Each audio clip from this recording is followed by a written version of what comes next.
So আমরা একটু start করি। আমি দেখতে পাচ্ছি 58 পার্টিসিপেন্টস আছে। সো আমি যেটা করব, আজকে একটা চ্যাপ্টার অনলাইনে যতটুকু পারি করানোর ট্রাই করব। এটা আমি কালকে আবার রিক্যাপ করব যে কি কি টপিক আমি করিয়েছি। সো একটা চ্যাপ্টার মোটামুটি করানোর ইচ্ছা আছে। তো দেখা যাক কতটুকু করতে পারি। বেশি বড় চ্যাপ্টার না। সো আই থিংক আমরা খুব তাড়াতাড়ি এটা কভার করতে পারবো। যতক্ষণ লাগে ততক্ষণই আমরা ক্লাস নেবো এই চ্যাপ্টারটা শেষ করতে। I guess not more than 1.5 hours, কারণ তার মধ্যে হয়ে যাওয়ার কথা। তো আমি স্লাইডটা শেয়ার করছি। আই গেস আপনাদের কাছে চ্যাপ্টার 10 এর স্লাইডটা আছে। আমি এটা শেয়ার করেছি আমার যতটুকু মনে আছে। স্লাইডটা কি শেয়ার করেছি?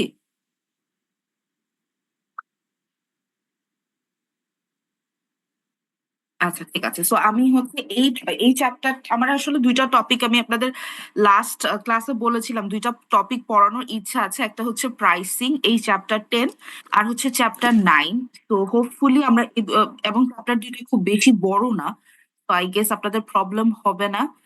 একটা জিনিস হচ্ছে, আজকে যেহেতু আমি অনলাইনে এটা করাচ্ছি, কালকে আমি আবার অফলাইনে এটা নিয়ে আহ, আবার একটু ডিসকাস করব, যে কারো যদি কোনো কিছু বুঝতে সমস্যা থাকে বা কোনো কিছু যদি রিকল করা লাগে, আমি ওটা আবারও নেক্সট ক্লাসে করবো। সো আমি একটু স্টার্ট করছি চ্যাপ্টারটা। এটা হচ্ছে আমাদের কটলারের বইয়ের চ্যাপ্টার 10, প্রাইসিং। ওকে। সো অলরেডি আপনারা আপনাদের প্রেজেন্টেশন শেষ করেছেন, অথবা বা আপনাদের প্রেজেন্টেশনে আপনারা বিভিন্ন ধরনের প্রাইসিং নিয়েও অনেকে অনেক প্রেজেন্টেশনে কথা বলেছেন। সো আজকে আমরা একটু ডিটেইলে জানবো যে মার্কেটিং এর ক্ষেত্রে আমাদের প্রাইসিংটা আসলে কিভাবে কাস্টমার ভ্যালু ক্যাপচার অথবা ক্যাপচার বা আন্ডারস্ট্যান্ডের ক্ষেত্রে কিভাবে হেল্প করে প্রাইসিংটা।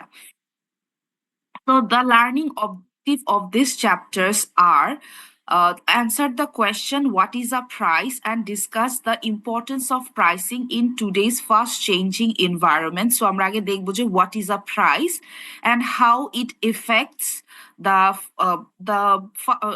how it actually works in the fast changing environment. Then to identify the three major pricing strategies and discuss the importance of understanding customer value perception, company cost, and competitor strategy when setting prices. So এখানে আমরা আসলে বিভিন্ন ধরনের pricing strategy নিয়ে কথা বলবো, যেটা আমাদের কাস্টমার ভ্যালু ইনক্রিজ করতে হেল্প করে, বা একটা প্রাইস সেটের ক্ষেত্রে আসলে কাস্টমার অথবা কম্পিটিটরদের কি কি ফ্যাক্টরস গুলো কনসিডার করতে হবে, এই জিনিসটা আমরা এখানে দেখবো। এটা আমাদের objective 2।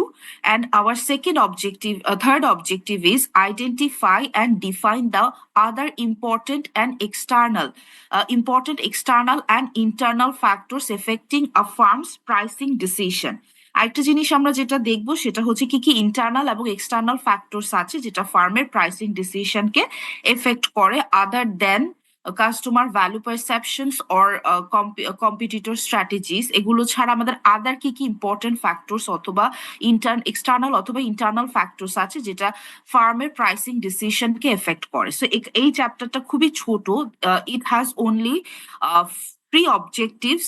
The first one is what is price and the importance of pricing. Second one is the different types of pricing strategy and understanding the customer value perception, competitor strategy when setting prices. And 3 number objective হচ্ছে external and internal factors যেটা আসলে কোম্পানির pricing ডিসিশনকে effect করে। Just 3 objectives of this chapter.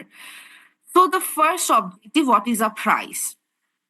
We all know what is a price. Price is the amount of money charged for a product or service, or the sum of all values that customer exchange for the benefits of having or using the products or services. Normally price বলতে আমরা কি বুঝি? The amount that we will receive, or the amount that will be charged for a product or service, or all the values that the customer will give in exchange for the goods or service that they are purchasing. So সেটাকে আমরা বলছি হচ্ছে price. It's a price we can it's not always necessary to calculate the price in monetary terms. It can be non-monetary item, but আমরা normally price বলতে বুঝাই যে monetary. যখন আমরা কোনো নতুন প্রোডাক্ট পারচেস করি, নর্মালি সেটার ক্ষেত্রে আমরা প্রাইস বলতে বুঝাই মনিটারি ভ্যালু। বাট কোনো সময় যদি এরকম হয় যে আমরা কোনো ওল্ড কোনো কিছু এক্সচেঞ্জ করতে চাচ্ছি, in that case we are just exchanging two products. We can give something and we can get something in return in exchange of the product that we are giving. So সেটাকে আমরা হচ্ছে price বলি। So price দুইভাবেই হতে পারে, the money charge or something we can exchange. সেটার মাধ্যমে আমরা প্রাইসটা আসলে ডিটারমাইন করতে পারি। So then discuss the importance of pricing in today's fast changing environment. তো আমাদের যদি আমরা চিন্তা করি যে কি ইম্পর্টেন্সটা কি প্রাইসিং এর ক্ষেত্রে, সো নর্মালি যদি আমরা প্রাইসিং এর ক্ষেত্রে চিন্তা করি, where the technology are changing, where the world are going in a fast pace, so in that case আমাদের ইম্পর্টেন্সটা কি, প্রাইসিংটা কেন দরকার? বিকজ যখন আপনারা দেখেছেন যে আপনারা যখন বিভিন্ন ধরনের প্রোডাক্ট নিয়ে কাজ করেছেন বা নিউ প্রোডাক্ট নিয়ে কাজ করেছেন, ইন দ্যাট কেস সেই সকল প্রোডাক্টগুলোর ক্ষেত্রে আমাদের কি করতে হচ্ছে, আমরা দেখেছি যে আমাদের কস্ট কতটুকু হচ্ছে, and according to the benefits we are offering আমাদের কস্টটাও কি হচ্ছে, ডিফারেন্ট হচ্ছে। ইন দ্যাট কেস আমাদের প্রাইসিংটাও কি হচ্ছে, চেঞ্জ হচ্ছে। যত আমি টেকনোলজি ইনভলভড হবে, যত আমি বেনিফিট প্রোভাইড করব, আমাদের কি প্রাইসিংটাও কি হতে থাকবে, চেঞ্জ হতে থাকবে। Pricing will not be same for all the products we are offering. এক একটার ক্ষেত্রে এক এক ধরনের প্রাইসিং হচ্ছে। যেখানে আমরা কোয়ালিটিস একটু বেটার কোয়ালিটি ইউজ করছি সেখানে আমরা বেশি প্রাইসিং চার্জ করছি, আবার যেখানে কম ভালো প্রোডাক্ট করছি সেক্ষেত্রে কি আমরা অন্য ধরনের, যেমন আপনারা নিশ্চয়ই ইনভেন্টরি সিস্টেম করেছেন ইয়েতে, principles of accounting I guess, ওখানে আপনারা ফিফো ওয়েটেড এভারেজ দেখেছেন, মনে আছে FIFO weighted average? Yes miss. Okay, so ওখানে যখন আপনারা ফিফো ওয়েটেড এভারেজ দেখেছেন তখন দেখেছেন যে কোম্পানি কি করে, এক এক ধরনের আসলে প্রাইসিং স্ট্র্যাটেজির জন্য এক এক ধরনের ইনভেন্টরি সিস্টেম ইউজ করছে। এক্ষেত্রে এটা তাদের কস্টের উপর ডিপেন্ড করছে। If they are using weighted average, they because when they buy their raw materials, তখন কি হচ্ছে, তারা এক এক টাইমে তাদের র ম্যাটেরিয়াল পারচেস করছে, and that's why there are different type of cost for different type of raw materials. So সেটার কারণে তাদের কস্টটা কি করছে, ভ্যারি করছে। সো দ্যাটস ওয়াই আমাদের প্রাইসিংটাও কি হচ্ছে, চেঞ্জেস হচ্ছে। সো যত আমার এনভায়রনমেন্ট চেঞ্জ হবে আমার প্রাইসিংটাও কি হবে, ডিফারেন্ট হবে। আমি যতটুকু ভালো প্রোডাক্ট অফার করব তত আমার প্রাইসিং কি হবে, চেঞ্জ হবে। সো এটা হচ্ছে আমাদের লার্নিং অবজেক্টিভ 1। আমরা যদি চলে যাই, দ্য 3 মেজর প্রাইসিং স্ট্র্যাটেজিস। তো কি জিনিস কনসিডার করব ওয়েন সেটিং প্রাইস, এটা খুব ইম্পর্টেন্ট একটা কোয়েশ্চেন, যে কি জিনিস কনসিডার করতে হবে ওয়েন সেটিং আ প্রাইস। তো আমরা যদি প্রাইসটাকে একটা বারের মধ্যে নিই, there should be some price floor and price ceiling. একটা হচ্ছে আমাদের একদম লোয়েস্ট একটা প্রাইস থাকতে হবে যেটাকে আমরা বলছি প্রাইস ফ্লোর, একটা হচ্ছে প্রাইস সিলিং, তার উপরে কি হতে পারবে না, প্রাইসটা যেতে পারবে না। সো আমাদের কি ফ্যাক্টর আমরা কনসিডার করি? সো আমরা একটা প্রাইসের ক্ষেত্রে প্রথমে একটা বার কনসিডার করছি, where we are thinking that we need to charge at this point, we can not charge below this point. এটাকে আমরা বলি প্রাইস ফ্লোর। এর নিচে আমি কখনো প্রাইসটা করতে পারবো না, সেট করতে পারবো না, বিকজ আমি যদি এটা নিচে প্রাইসটা সেট করি then there will be no profit. So আমাকে কি করতে হবে, একটা প্রাইস সেট করতে হবে। সো এটাকে আমরা বলছি price floor, lowest price that we can charge. আর প্রাইস সিলিং কাকে বলবো, the highest price we can charge. So মানে প্রাইস সিলিং এর উপরে যদি আমরা প্রাইসটা চার্জ করি তাহলে কি হবে, আর এই প্রোডাক্টের আর কোনো ডিমান্ড থাকবে না বা আর কেউ এই প্রোডাক্টটা পারচেস করতে চাবে না। আপনারা নিশ্চয়ই ইকোনমিক্সে পড়েছেন willingness to pay, consumer surplus, মনে আছে? পড়ানো হয়েছে এখনো কনজিউমার সারপ্লাস? ইয়েস মিস, পড়ানো হয়েছে। তো ওখানে দেখেছেন না willingness to pay, consumer surplus বের করার জন্য কি উইলিংনেস টু পে দরকার, যে আমার প্রাইস কতটুকু এটা থেকে আমরা মাইনাস করে কি বের করছি, কনজিউমার উইলিংনেস টু পে। এখন আমাদের ওই প্রাইস, যেমন তখন আপনারা দেখেছেন নিশ্চয়ই প্রোডাক্টটার যখন প্রাইস সেট করা হচ্ছে কয়জন প্রাইসটাতে পারচেস করতে interested. So after that price no one will be interested to buy the product, so or no one will be willing to pay for the product after this price, so সেটাকে আমরা বলছি price ceiling. So একটা হচ্ছে price floor, price ceiling, এর মধ্যে আমাকে কি করতে হবে, প্রাইসটা সেট করতে হবে। আমরা কি কি ফ্যাক্টরস কনসিডার করব? The first one is product cost. Product cost means the manufacturing cost of A product. কি কি ম্যানুফ্যাকচারিং কস্ট আমার হয়েছে, প্রোডাক্টটা প্রোডাকশন করতে আমার কি কি ধরনের কস্ট হয়েছে, সেটা আমার ফার্স্ট প্রেফারেন্স, যে আমার প্রোডাক্ট কস্টটা কতটুকু হবে। সো প্রোডাক্ট কস্টটা আমার manufacturing cost, that can B my material cost, that can B my labour cost, that can B my other cost like factory overhead cost. এই তিনটা মিলে আমার প্রোডাক্ট কস্ট আমাকে দেখতে হবে, যে আমি যখন প্রাইসটা সেট করতে যাব, what would be my product cost. Okay, then we need to consider competition and other external factors. আমরা other কি external factors consider করব when setting the price? Competitor strategy and prices, marketing strategy, objective and mix, nature of the market and demand. এবং then আমাকে দেখতে হবে যে আমার হয়তো একটা ম্যানুফ্যাকচারিং কস্ট হচ্ছে, but how my competitors are producing the product, what are their strategies, how much prices they are charging for similar type of product, and what is my marketing mix, in which place I am trying to sell my product. Because if I am selling my product in rural area, my price will be different. If I am selling it in urban area, my price will be different. আমি সেমটাতে sell করতে পারবো না। আমি আসলে কোন মার্কেটে আসলে আমার বিজনেসটা করছি, it the price also depends on that factor as well. So then হচ্ছে nature of the market and demand, and আমি যে মার্কেটটাতে আমি অপারেট করছি, সেই মার্কেটে আসলে কি ধরনের ডিমান্ডটা কেমন, এই প্রোডাক্টের ডিমান্ড কেমন, and how is the nature, is it a monopolistic market or is it a competitive market? আপনারা নিশ্চয়ই ইকোনমিক্স এই টপিক গুলো করেছেন, সো আমি এটা বেশি ডিসক্রাইব করছি না। So it depends on the nature of the market, like if it's a competitive market, so competitive market is a market where there is no influence on price. No one can influence the price.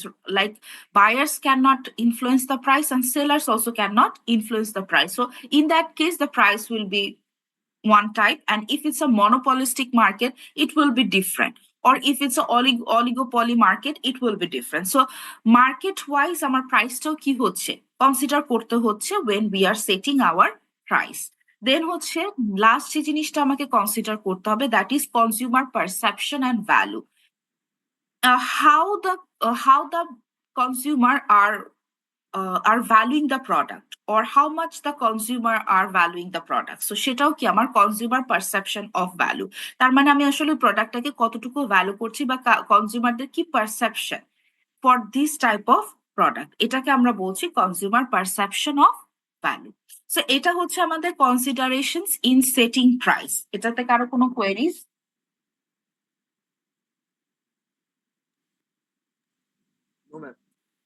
No, miss.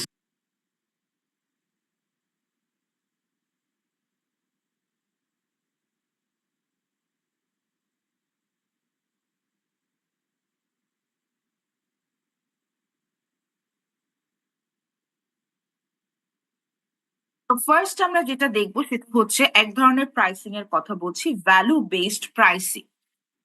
So value based প্রাইসিংটা কাকে বলি?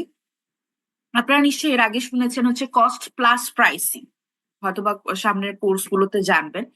বিভিন্ন ধরনের pricing আছে, যেমন cost plus pricing, value based pricing.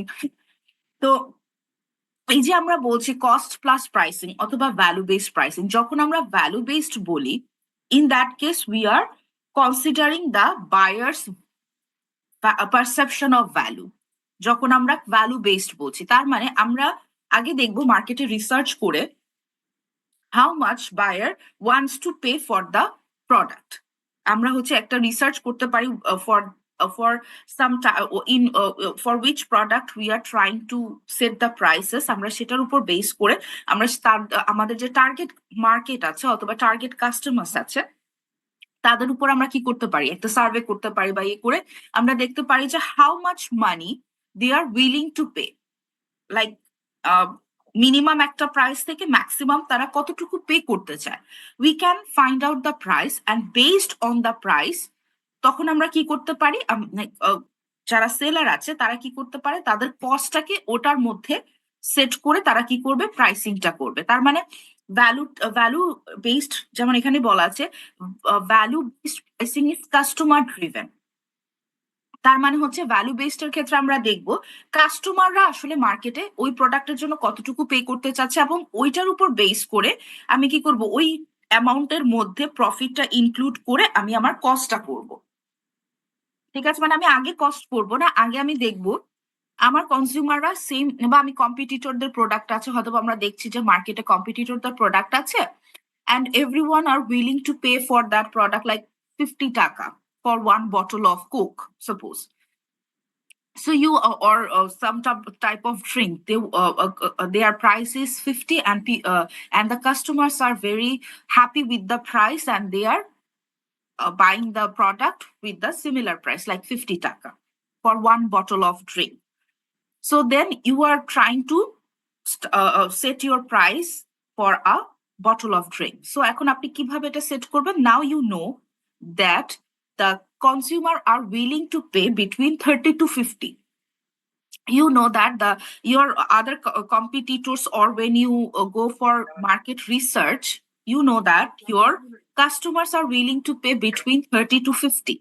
Then you can make your cost below 30 or below 40. এরকম করে আপনাকে কি করতে হবে, আপনার কস্টটাকে সেট করতে হবে। So we call it as value based pricing. when it's a customer driven we call it as value based pricing. এখন কস্ট বেসড প্রাইসিং বলছি, কস্ট বেসড প্রাইসিং এর ক্ষেত্রে হচ্ছে আমি কস্টটা আগে আমি আমার প্রোডাক্ট কস্টটা করব, আমার কি কি ম্যানুফ্যাকচারিং কস্ট হলো সেটাকে কনসিডার করব। After that I will add my profit and then set the price. তখন সেটাকে আমরা বলছি কস্ট বেসড প্রাইসিং, আমার প্রোডাক্ট ড্রিভেন। তার মানে এই ক্ষেত্রে আমি আগে কস্টটা দেখব, দেন হচ্ছে আমি কি করব, আমার প্রাইসিংটা সেট করব। ওকে, সো এই দুইটা কি বুঝতে পেরেছি, value based and cost based? Yes, ma'am. So price is to set match perceived value. So আমাদের যখন আমরা ভ্যালু বেসড প্রাইসিংটা করব, then we need to set the price according to the perceived value. তো value based versus cost based already আমি বলেছি what is the difference between this two. So first one is cost based. Cost বেসডে কি বলছে, design a good product, determine product cost. একটু আগে যেটা বললাম, আমার একটা প্রোডাক্ট থাকবে, আমি একটা প্রোডাক্ট ডিজাইন করব, then we have some product cost like the manufacturing cost, that can be your direct material, that can be your direct labor, then that can be your other overhead cost like a staff cost, worker cost, other worker cost who are not involved in the production process. Everything includes in your product cost. So আপনি কি করলেন, এই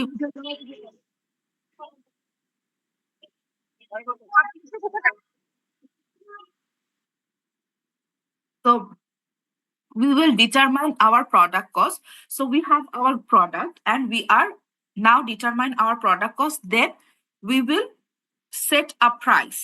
How we then with the product cost we will add some profit, and then we will set our price based on our cost. Our cost যদি হয় suppose আমার cost হলো 30 টাকা, এখন আমি কি করব, এটার সাথে আমি how much profit I want to add. Suppose I want to add 15% markup, আমি আমার কস্টের সাথে 15% প্রফিট অ্যাড করে আমার প্রাইসটা সেট করতে চাচ্ছি, সেটাও করতে পারি।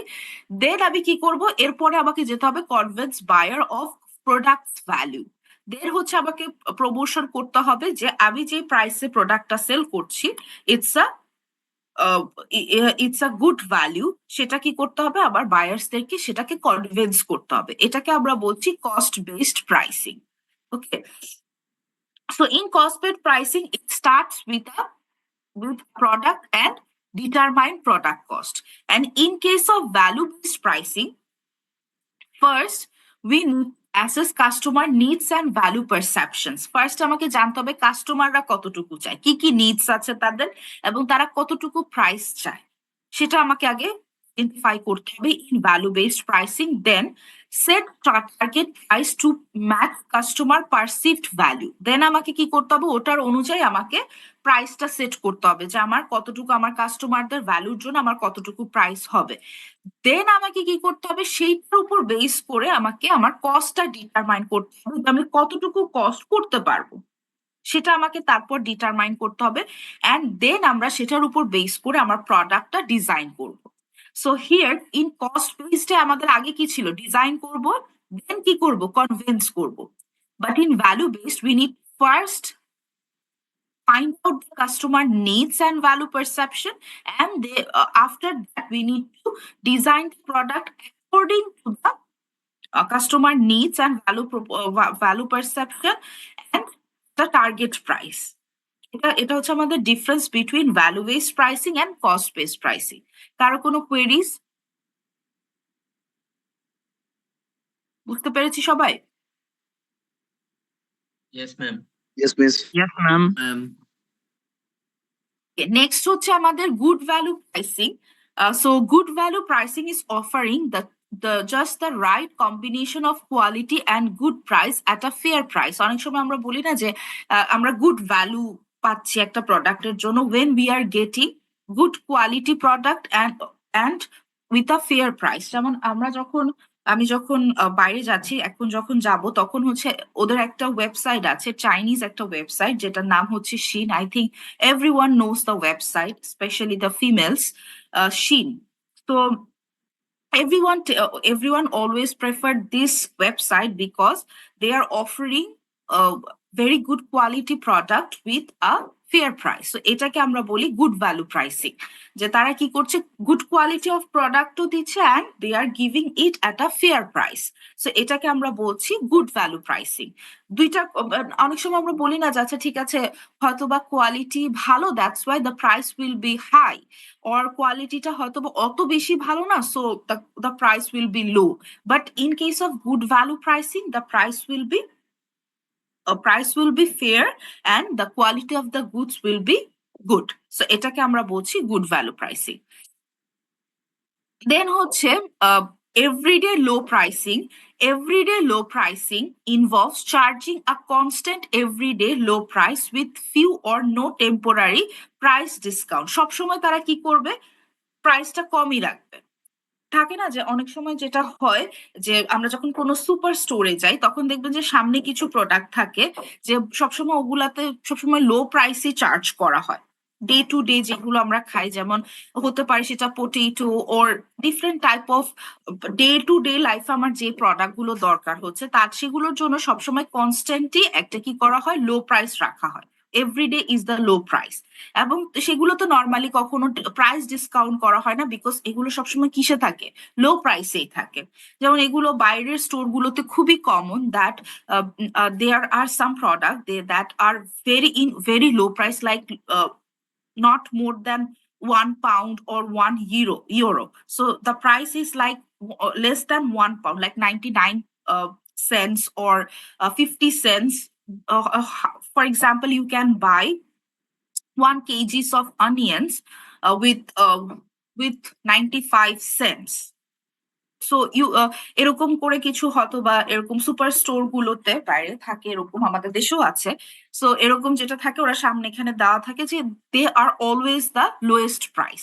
এটাকে আমরা বলছি এভরিডে লো প্রাইসিং। যেগুলা কি আমাদের ডে টু ডে কিছু কমোডিটিস আছে যে মানুষকে জাস্ট বেঁচে থাকার জন্য যে জিনিসগুলো দরকার, বা আমাদের day to day kitchen items সেগুলোতে দেখা যায় অনেক সময় এরকম একদম লো প্রাইস থাকে, যেটার উপর নর্মালি অত বেশি ডিসকাউন্টস দেওয়া হয় না।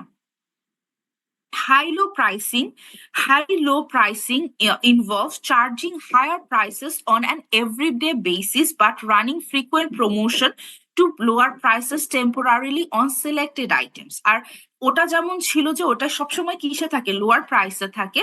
আর এখানে হাই লো প্রাইসিংটা তো হচ্ছে যে নর্মালি ওগুলা কি হাই প্রাইসে থাকে, but sometimes they are giving promotions to lower, মাঝে মাঝে তারা কি করছে, প্রমোশন দিচ্ছে অন সিলেক্টেড আইটেমস। যেমন আমি যদি বলি রিসেন্টলি, মানে আমার কাছে আজকে সকালেও মেসেজ এসেছে, 12 হচ্ছে একটা শপ যেখানে হচ্ছে ফিমেল বা মেলদের ক্লোদিং আইটেমস গুলো পাওয়া যায়, they are charging a huge amount every day, like তাদের নর্মাল প্রাইস অনেক বেশি। Suppose you want to buy a jeans, you need to pay more than 2000 টাকা। So the price are always high, but nowadays they are offering 30% discount for a temporary period. So এরকম তারা প্রায় সময় কি করছে, হয়তো বা for example for the year end they are giving 30% discount after like in for Eid. For Eid, they can give you 20% discount. So they are giving frequent promotion to lower price. কিছু কিছু selected items এর জন্য তাদের সবসময় কি থাকে, promotion প্রাইসে থাকে, তারা ওটাতে পারচেস করতে পারে। এটাকে আমরা বলছি হাইলো প্রাইসিং। ওকে, এটা কি ক্লিয়ার? এটা বুঝতে পেরেছি? Yes, ma'am. Yes, ma'am. আমরা কিন্তু এখানে ডিফারেন্ট প্রাইসিং স্ট্র্যাটেজির কথা বলছি। So what are the different type of, যেমন আমরা ফার্স্টে বলেছি cost based pricing, value based pricing, everyday low pricing, high low pricing. Then হচ্ছে value added pricing. Value added pricing attach value added features and services to differentiate the company's offers and thus their higher prices. Value added pricing টা হচ্ছে, যেমন আমরা যদি আইফোনের কথা বলি, so they have some value added features. Suppose তারা একটা different type of product produce করছে এবং তাদের কোম্পানিটাকে কি, তাদের যে কোম্পানি অফার্স বা তারা যে জিনিসগুলো অফার করছে সেটাকে আমরা সেপারেটলি ডিফারেন্সিয়েট করতে পারছি, এবং that's why they are offering high prices. আমরা যদি বিভিন্ন ধরনের ব্র্যান্ডের কথা বলি, there are different type of clothing brands, there are different type of electronics brand. আমরা যদি স্পেসিফিক ওই সকল কোম্পানিগুলোর কথা বলি, they are differentiating themselves from others. আপনি সেটাকে ডিফারেন্সিয়েট করতে পারবেন what the companies are offering for their value added features and services, they are charging higher prices. তারা সেটার জন্য কি করছে, হায়ার প্রাইসেস চার্জ করছে। এটাকে আমরা বলছি ভ্যালু অ্যাডেড প্রাইসিং। তার মানে যখন আমরা ডিফারেন্ট ভ্যালু অ্যাডেড ফিচার্স গুলো দিব, একটা ছিল কিন্তু ভ্যালু বেসড প্রাইসিং, ওটা কিন্তু ডিফারেন্ট, আর ভ্যালু অ্যাডেড প্রাইসিং এটা কিন্তু ডিফারেন্ট। ওকে, ভ্যালু অ্যাডেড প্রাইসিং হচ্ছে যে আমরা ভ্যালু অ্যাড করব, ভ্যালু অ্যাডেড ফিচার্স দিব, সার্ভিসেস দিব, যাতে আমরা কোম্পানিগুলোকে বাকিদের থেকে আমরা ডিফারেন্সিয়েট করতে পারি এবং thus we can charge higher prices. তো এটা ছিল value added pricing. Cost based pricing already বলেছি, এটা নিয়ে কারো কোনো কোয়েরিজ?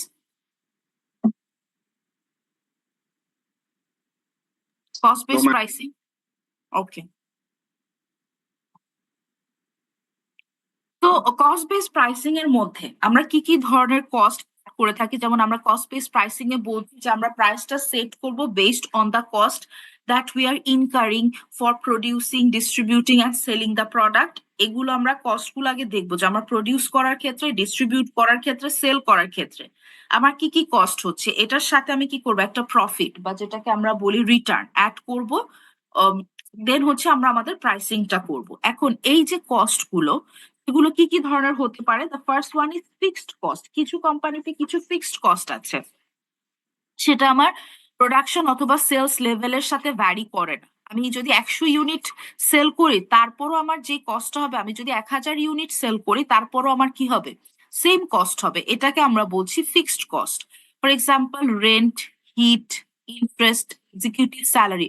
এখন যদি আমি 100টা প্রোডাকশন করি, আমার যে সাপোজ আপনার ফ্যাক্টরির যে সুপারভাইজার আছে, তাকে আপনি যে স্যালারি দিবেন, আপনি যদি 1 লাখ ইউনিট প্রডিউস করেন, আপনাকে কি করতে হবে, same amount of salary pay করতে হবে। এটাকে আমরা বলছি fixed cost. Fixed cost are the cost that do not vary with production of sales level. অথবা রেন্ট, আপনি যদি 100টা ইউনিট প্রডিউস করেন, আপনার ফ্যাক্টরির জন্য আপনাকে যেই রেন্ট দিতে হবে, আপনি যদি 100টা ইউনিট প্রডিউস করেন, আপনাকে কি করতে হবে, সেম রেন্টই কি করতে হবে, পে করতে হবে। এটাকে আমরা বলছি ফিক্সড কস্ট। আর ভ্যারিয়েবল কস্ট কাকে বলছি, আমার ডিরেক্টলি ডিপেন্ড করে the level of production, how many units we are producing, সেটার উপর আমার ডিপেন্ড করে। এটাকে আমরা বলছি variable cost. That means if you are producing 100 units, your variable cost will be 100 into the amount of the cost. আপনি যদি unit দিয়ে মাল্টিপ্লাই করেন, তাহলে আপনি কি করছেন, ভ্যারিয়েবল কস্টটা পেয়ে যাচ্ছেন। That can be raw materials. If you are producing 100 units, you need 100 units of raw materials, right? আপনি যদি এখন বলেন যে আমি আমি উলেন জাম্পার প্রডিউস করব, তো উলেন জাম্পারের জন্য আপনার যতটুকু উল লাগবে, একটার জন্য আপনি জানেন যে আপনার কতটুকু উল লাগবে। সো আপনি যতগুলো প্রডিউস করবেন আপনার র ম্যাটেরিয়াল কি সেই অনুযায়ী বাড়বে, এটাকে আমরা বলছি variable cost. And packaging cost also variable cost. তো আমরা দেখলাম fixed cost that are not changing with the production level, and the variable costs are changing with the production level. So what is then total cost? Total cost means the sum of the fixed and variable cost. যখন আমি fixed cost এবং variable cost কে add করব তখন আমরা কি পাবো? Total কস্টটা পাবো। So আমি যখন আমার ভ্যারিয়েবল কস্ট, ফিক্সড সবগুলোকে অ্যাড করব, আমার টোটাল কস্টটা পাবো যে আমার এত টাকা এই প্রোডাকশনের জন্য এত টাকা খরচ হলো। Then we will add our price and we will get our pricing, how much price we want to set for this product. So এখন যদি আমরা দেখি যে আমাদের কস্ট আর ডিফারেন্ট লেভেল অফ প্রোডাকশন, আমি যদি বলি এখানে আমাদের আছে কোয়ান্টিটি প্রডিউস পার ডে, এক্সিসে আছে কত ইউনিট আপনি পার ডে তে প্রডিউস করছেন, এক্সিসে ওয়াই এক্সিসে আছে কস্ট পার ইউনিট। সো আপনি ধরলেন যে আপনি 1000 ইউনিট প্রডিউস করছেন, তাহলে কি 1000 ইউনিটের জন্য আপনার কস্টটা সেটা আপনি দেখছেন। কিন্তু আপনার যদি ডিফারেন্ট প্রোডাকশন হয় তাহলে কি 1000 ইউনিটের জন্য আপনার এক ধরনের প্রোডাকশন কস্ট হবে, 1000 ইউনিটের জন্য এক ধরনের প্রোডাকশন কস্ট হবে, 3000 ইউনিটস এর জন্য এক ধরনের প্রোডাকশন কস্ট হবে, 4000 ইউনিটস এর জন্য কি আরেক ধরনের প্রোডাকশন কস্ট হবে। So it's different for different level of production.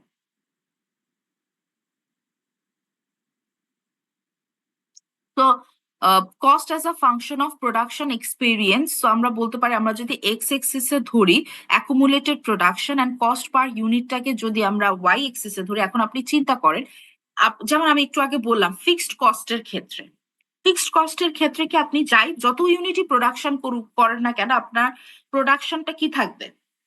Fix থাকবে, কস্টটা ফিক্স থাকবে। বাট ভ্যারিয়েবলের ক্ষেত্রে কি যত প্রোডাকশন করব সেটার উপর বেস করে আমার কস্টটা কি করবে? ভ্যারি করবে। সো এই যে ফিক্সড কস্ট, এখন আমরা যদি দেখি আমাদের যত ইউনিট তাহলে বাড়ছে, তাহলে পার ইউনিট ফিক্সড কস্টটা তাহলে কি হচ্ছে? কমে যাচ্ছে। আমরা যদি এভাবে চিন্তা করি প্রোডাকশন যত বাড়বে আমার পার ইউনিটের কস্টটা তত কি হবে? কমতে থাকবে, কারণ ওই কস্টটা বেশি ইউনিটের মধ্যে কি হতে থাকবে? স্প্লিট হতে থাকবে। আগে আপনি যদি 100 ইউনিট করে 1,00,000 টাকা ফিক্সড কস্ট হয়, এখন আপনি কি 5000 ইউনিট করে আপনার 1,00,000 টাকা ফিক্সড কস্ট হচ্ছে, তাহলে আপনার কস্টটা কি বেশি ইউনিটের মধ্যে স্প্লিট হয়ে যাচ্ছে। দ্যাট মিনস আমার প্রোডাকশন যত অ্যাকুমুলেটেড প্রোডাকশন যত ইনক্রিজ হবে কস্ট পার ইউনিট তত কি হতে থাকবে? কমতে থাকবে। Is it clear? Yes, miss. সবাই একটু এটা একটু দেখেন, না বুঝলে আমাকে একটু বলতে পারেন।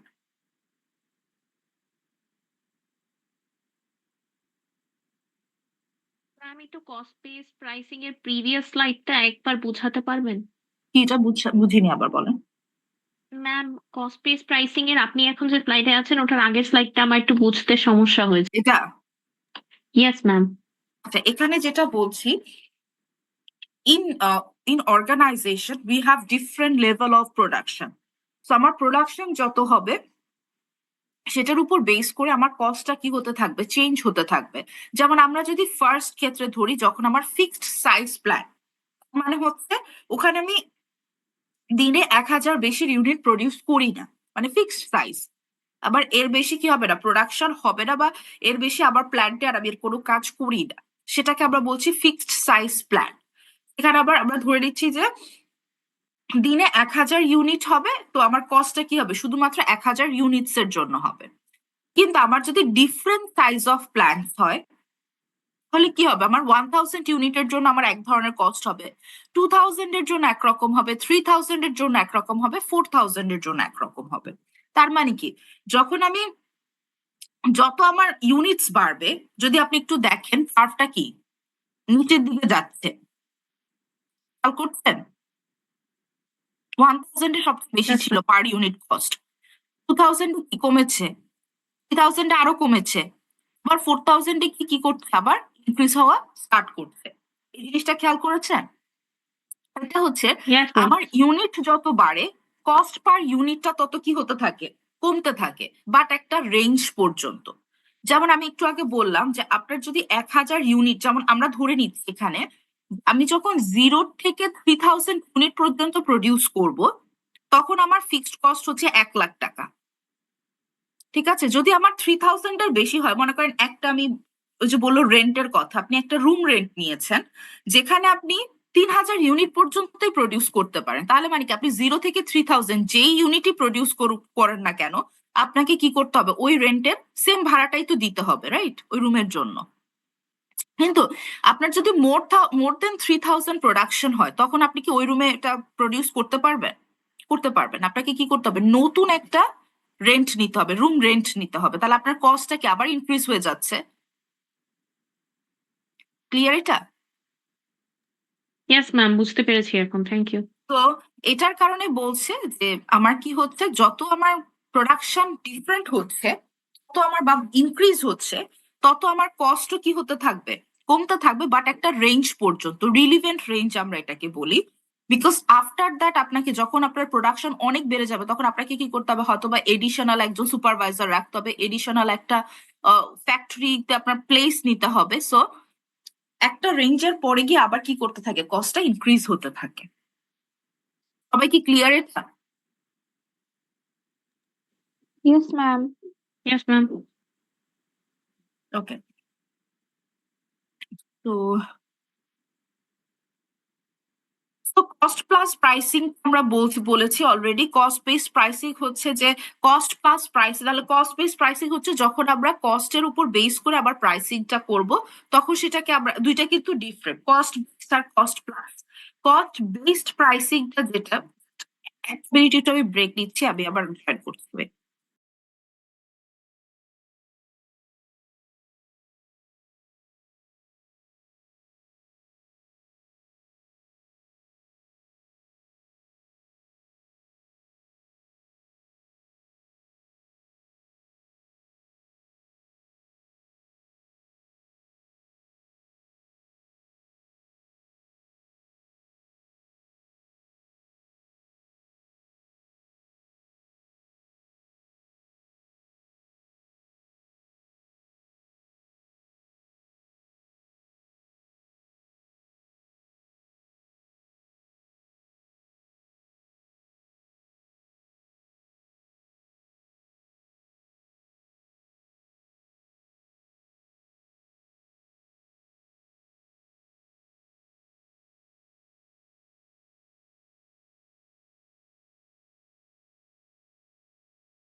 ওকে, sorry for the interruption.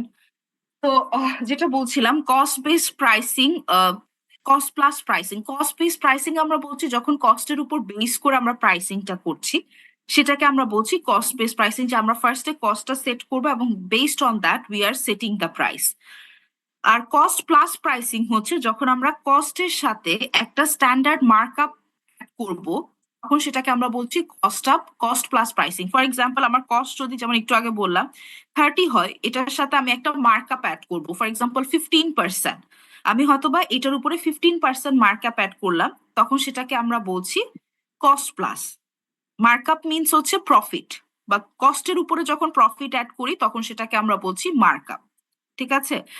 So এটাকে আমরা বলছি কস্ট প্লাস প্রাইসিং। দুইটা ওয়ার্ড সবসময় শুনবেন, মার্কআপ আর হচ্ছে মার্জিন। মার্কআপ হচ্ছে যখন কস্টের উপরে কোনো প্রফিট অ্যাড করা হয় তখন সেটাকে আমরা বলি মার্কআপ। আর মার্জিন হচ্ছে যখন সেলের উপরে, সেলিং প্রাইসের উপরে যদি কোনো প্রফিট অ্যাড করা হয় তখন সেটাকে আমরা বলছি মার্জিন। সো কস্ট প্লাস এর সাথে, কস্ট প্লাস প্রাইসিংটা হচ্ছে যখন আমরা কস্টের সাথে একটা স্ট্যান্ডার্ড প্রফিট বা মার্কআপ অ্যাড করি তখন সেটাকে আমরা বলছি কস্ট প্লাস প্রাইসিং। অ্যান্ড এটার কি কি বেনিফিটস আছে? Sellers are certain about cost, সেলাররা জানে কস্ট কত। প্রাইস কম্পিটিশন ইজ মিনিমাইজড, সেক্ষেত্রে কারণ দেখা যায় যে নর্মালি প্রাইসটা যদি আমরা যদি কস্টটা জানতে পারি তখন কি আমাদের প্রাইসের যে কম্পিটিশন, আমরা হয়তোবা খুব বেশি প্রাইস চার্জ করছি না বা খুব বেশি কম প্রাইসও চার্জ করছি না, কারণ আমরা কস্ট প্লাস প্রাইসিং মডেলটা ফলো করছি। So in that case pricing is minimized, buyers feel it is fair. তখন বায়ার্সরাও যারা, তারাও ফিল করে যাচ্ছে ঠিক আছে, কস্টের উপর একটা মার্জিন হয়েছে বা কস্ট কতটুকু হতে পারে সেটার উপর আমরা কি করছি, প্রাইসটা সেট করছি। এখন দেখা গেল যে আপনি একটা কোনো কিছুর প্রাইস অনেক বেশি চার্জ করলেন, যেমন অনেক সময় হয় না যে আমরা চিন্তা করি যে কোন একটা প্রোডাক্ট সেটা হয়তো বা এত বেশি কস্টিং না, but they are charging higher prices. তখন কি সেটা আসলে কস্ট প্লাসে হয় না। কস্ট প্লাস প্রাইসিং এর ক্ষেত্রে সেলাররা সবসময় কি করবে, তার যতটুকু কস্ট হবে এটার উপর একটা সার্টেন পার্সেন্টেজ অ্যাড করবে, অ্যাড করে তারা কি করছে, প্রাইসিংটা করছে স্ট্যান্ডার্ড মার্কআপ। এরকম না যে আনলিমিটেড আপনি 300% মার্কআপ অ্যাড করলে, নট লাইক দ্যাট, একটা সার্টেন একটা স্ট্যান্ডার্ড মার্কআপ করে, এটাকে আমরা বলছি কস্ট প্লাস প্রাইসিং। সো এই ক্ষেত্রে যেটা হচ্ছে, সেলাররা জানে যে তাদের কস্ট কত এবং তাদের মধ্যে যে প্রাইস কম্পিটিশন যেটা থাকে সেটা রিডিউস হয়, তারা কস্টের উপর বেস করে প্রাইসটা করে। And buyers feel it is fair, এবং বায়াররাও এটার ক্ষেত্রে খুব বেশি মানে খুশি থাকে যে হ্যাঁ, they are comfortable with the price.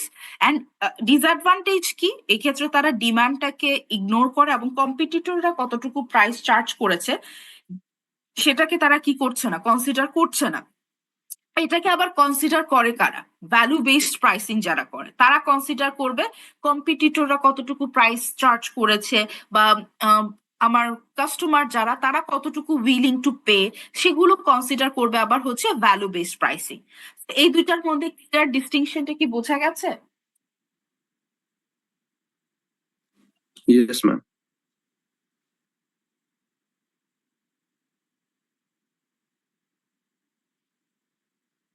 দেন হচ্ছে আমাদের break even pricing. So break even প্রাইসিংটা কি? টার্গেট রিটার্ন প্রাইসিং, এমন একটা প্রাইস যেখানে আমার কি হবে না, কোনো প্রফিটও হবে না, কোনো লসও হবে না। ব্রেক ইভেন প্রাইসিং আমরা ওটাকে বলি, এমন একটা প্রাইস যেখানে আমার কস্টটা কভার হবে বাট আমাদের কি কোনো প্রফিটও হবে না। যদি আমরা এখানে দেখি, এটা হচ্ছে আমাদের এখানে আমরা সেলস ভলিউম কনসিডার করছি আর এখানে ডলার অ্যামাউন্ট। এখানে যদি দেখেন, আমরা জানি প্রাইস যাই হোক না কেন আমাদের কি থাকবে, আমাদের প্রোডাকশন যদি জিরো হয়, আমি যেমন একটু আগে বললাম ফিক্সড কস্টের ক্ষেত্রে আমার যদি প্রোডাকশন জিরো হয়, তারপরও আমাকে কি করতে হবে, ফ্যাক্টরির জন্য রেন্ট দিতে হবে, সেটা আমাকে কি করতে হবে, পে করতে হবে। যেমন অনেক সময় যে আমাদের যে জুলাই টাইমে আমাদের যে অফিস বন্ধ ছিল বা আমাদের যে কোনো কিছু হয়নি, কিন্তু এমপ্লয়ীদেরকে কি করতে হয়েছে, স্যালারি দিতে হয়েছে। মানে কোনো প্রোডাকশন যদি নাও হয় তারপরও আমাকে কি করতে হবে, কস্ট গুলো করতে হবে, ইলেকট্রিসিটি বিল পে করতে হবে, ফিক্সড চার্জেস গুলো আমাকে কি করতে হবে, মেইনটেনেন্স কস্ট পে করতে হবে। তো এটাকে আমরা বলছি ফিক্সড কস্ট। তো আমার প্রোডাকশন যদি জিরো হয় তারপরও আমার কি থাকবে, একটা সার্টেন অ্যামাউন্ট ফিক্সড কস্ট থাকবে। এটা হচ্ছে আমার ফিক্সড কস্ট কার্ভ, আর এটা হচ্ছে আমার টোটাল কস্ট কার্ভ।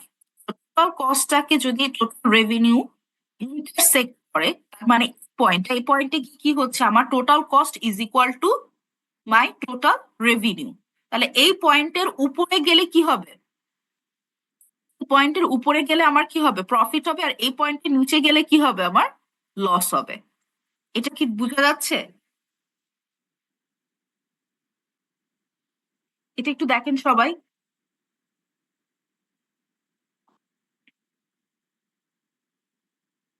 এটা কি বুঝতে পেরেছি? Yes, ma'am. বুঝতে পেরেছি। Yes ma'am. এখানে আমাদের হচ্ছে total revenue is equal to our total cost.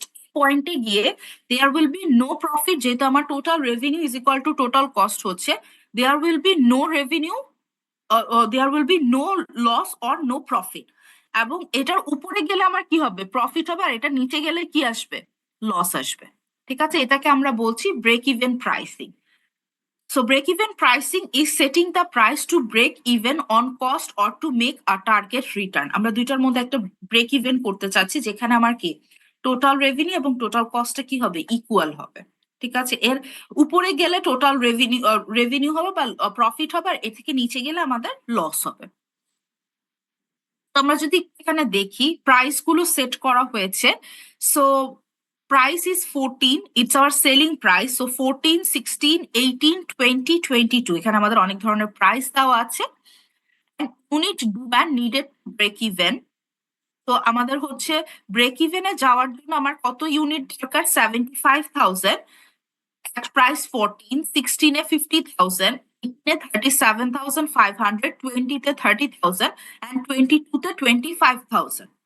যদি আমরা এটা দেখি তার মানে হচ্ছে প্রাইস, আমরা জানি নর্মালি রেভিনিউ সমান সমান কি, প্রাইস ইনটু কোয়ান্টিটি। আপনি রেভিনিউ কিভাবে ক্যালকুলেট করেন, কোনো কিছুর থেকে কত টাকা আসছে সেটা কিভাবে ক্যালকুলেট করেন, কতগুলো সেল হলো মাল্টিপ্লাইড বাই কি, সেগুলোর প্রাইস কতটুকু ছিল সেটার উপর বেস করে। তাহলে এখানে প্রাইস যত বাড়বে তার মানে কি রেভিনিউ তত বাড়বে। কিন্তু আমরা আবার জানি প্রাইস বাড়লে আমার কি হয়, ডিমান্ডও কি হয়ে যায়, কমে যায়।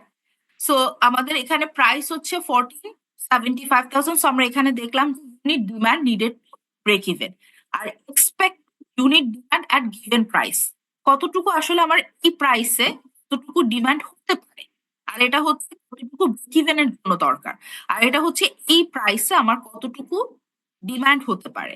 So আমরা মাল্টিপ্লাই করলাম, পরে করে দেখলাম আমার টোটাল রেভিনিউ হচ্ছে এত, টোটাল কস্ট হচ্ছে এত, তাহলে আমরা দেখলাম যে আমার প্রফিট হলো না লস হলো। তাহলে আমরা ফার্স্ট সিনারিওতে দেখলাম আমার রেভিনিউ ছিল 9,94,000 আর আমার কস্ট হচ্ছে কত, 10,10,000, তাহলে আমার প্রফিট হচ্ছে, সরি লস হচ্ছে 16,000। সেভাবে আমরা সবগুলোর প্রফিট ক্যালকুলেট করলাম যে আমার প্রফিট কতটুকু হবে। ঠিক আছে, এখন আপনারা একটু মাল্টিপ্লাই করেন 75,000 ইন্টু 14 কত হয় দেখেন তো, 75,000 ইন্টু 14,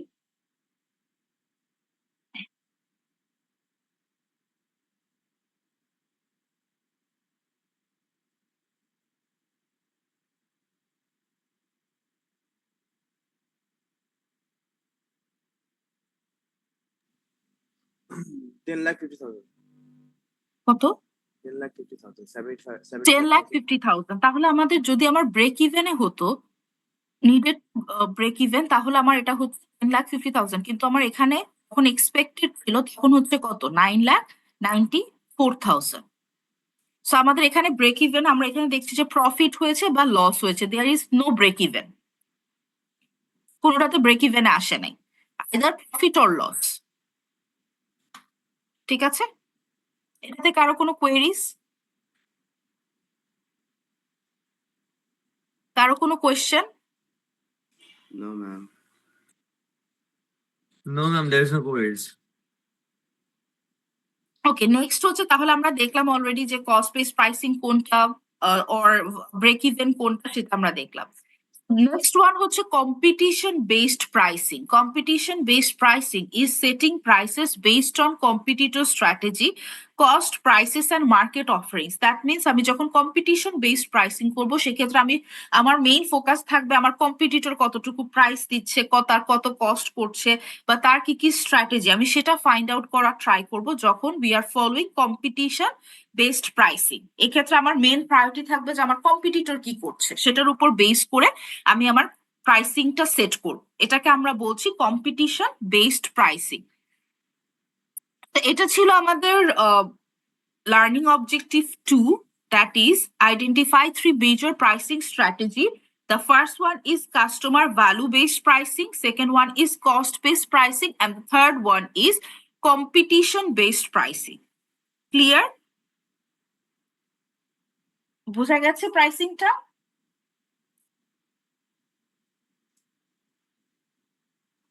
Yes, ma'am.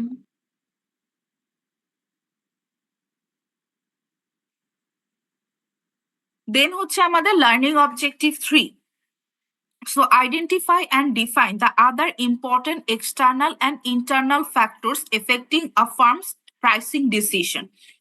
Then আমরা দেখবো যে আদার্স কি কি important external and internal factors আছে যেটা আমাদের প্রাইসিং ডিসিশনটাকে এফেক্ট করে। So overall marketing strategy of and mix, so এটা ডেফিনেটলি আমাদের আমরা ফার্স্ট স্লাইডটাতে যখন গিয়েছিলাম তখন আমরা দেখেছি আমাদের marketing strategy of and mix এটার উপরও আমাদের কি করছে, প্রাইসটা ডিপেন্ড করছে।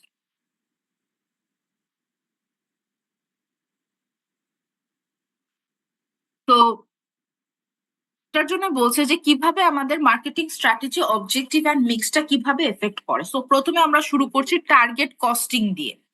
So target costing start with an ideal selling price based on customer value consideration and then target cost that will ensure that the price is met. তাহলে আমরা target costing এর ক্ষেত্রে আমরা কি করছি, আমরা আগে একটা সেলিং প্রাইস সেট করব। সাপোজ আমি সেলিং প্রাইসটা সেট করছি 50 because our consumer wants to pay 50 for the product. So আমি হচ্ছে দেখলাম যে আমার কনজিউমারের নিড হচ্ছে 50,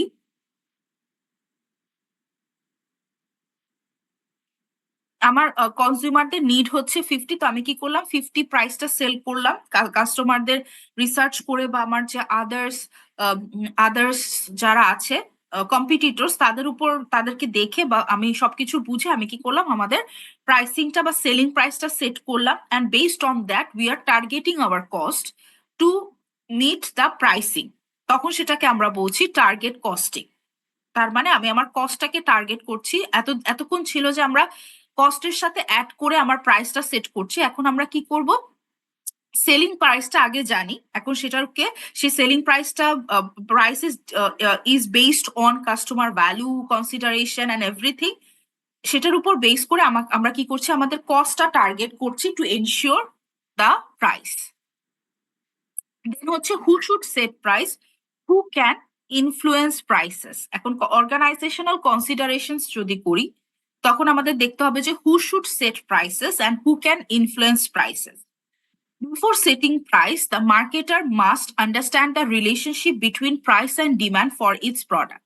So সবার আগে যখনই আপনি প্রাইস সেট করবেন শুধু তো সেট করলেই হবে না, you should understand the relationship between price and demand.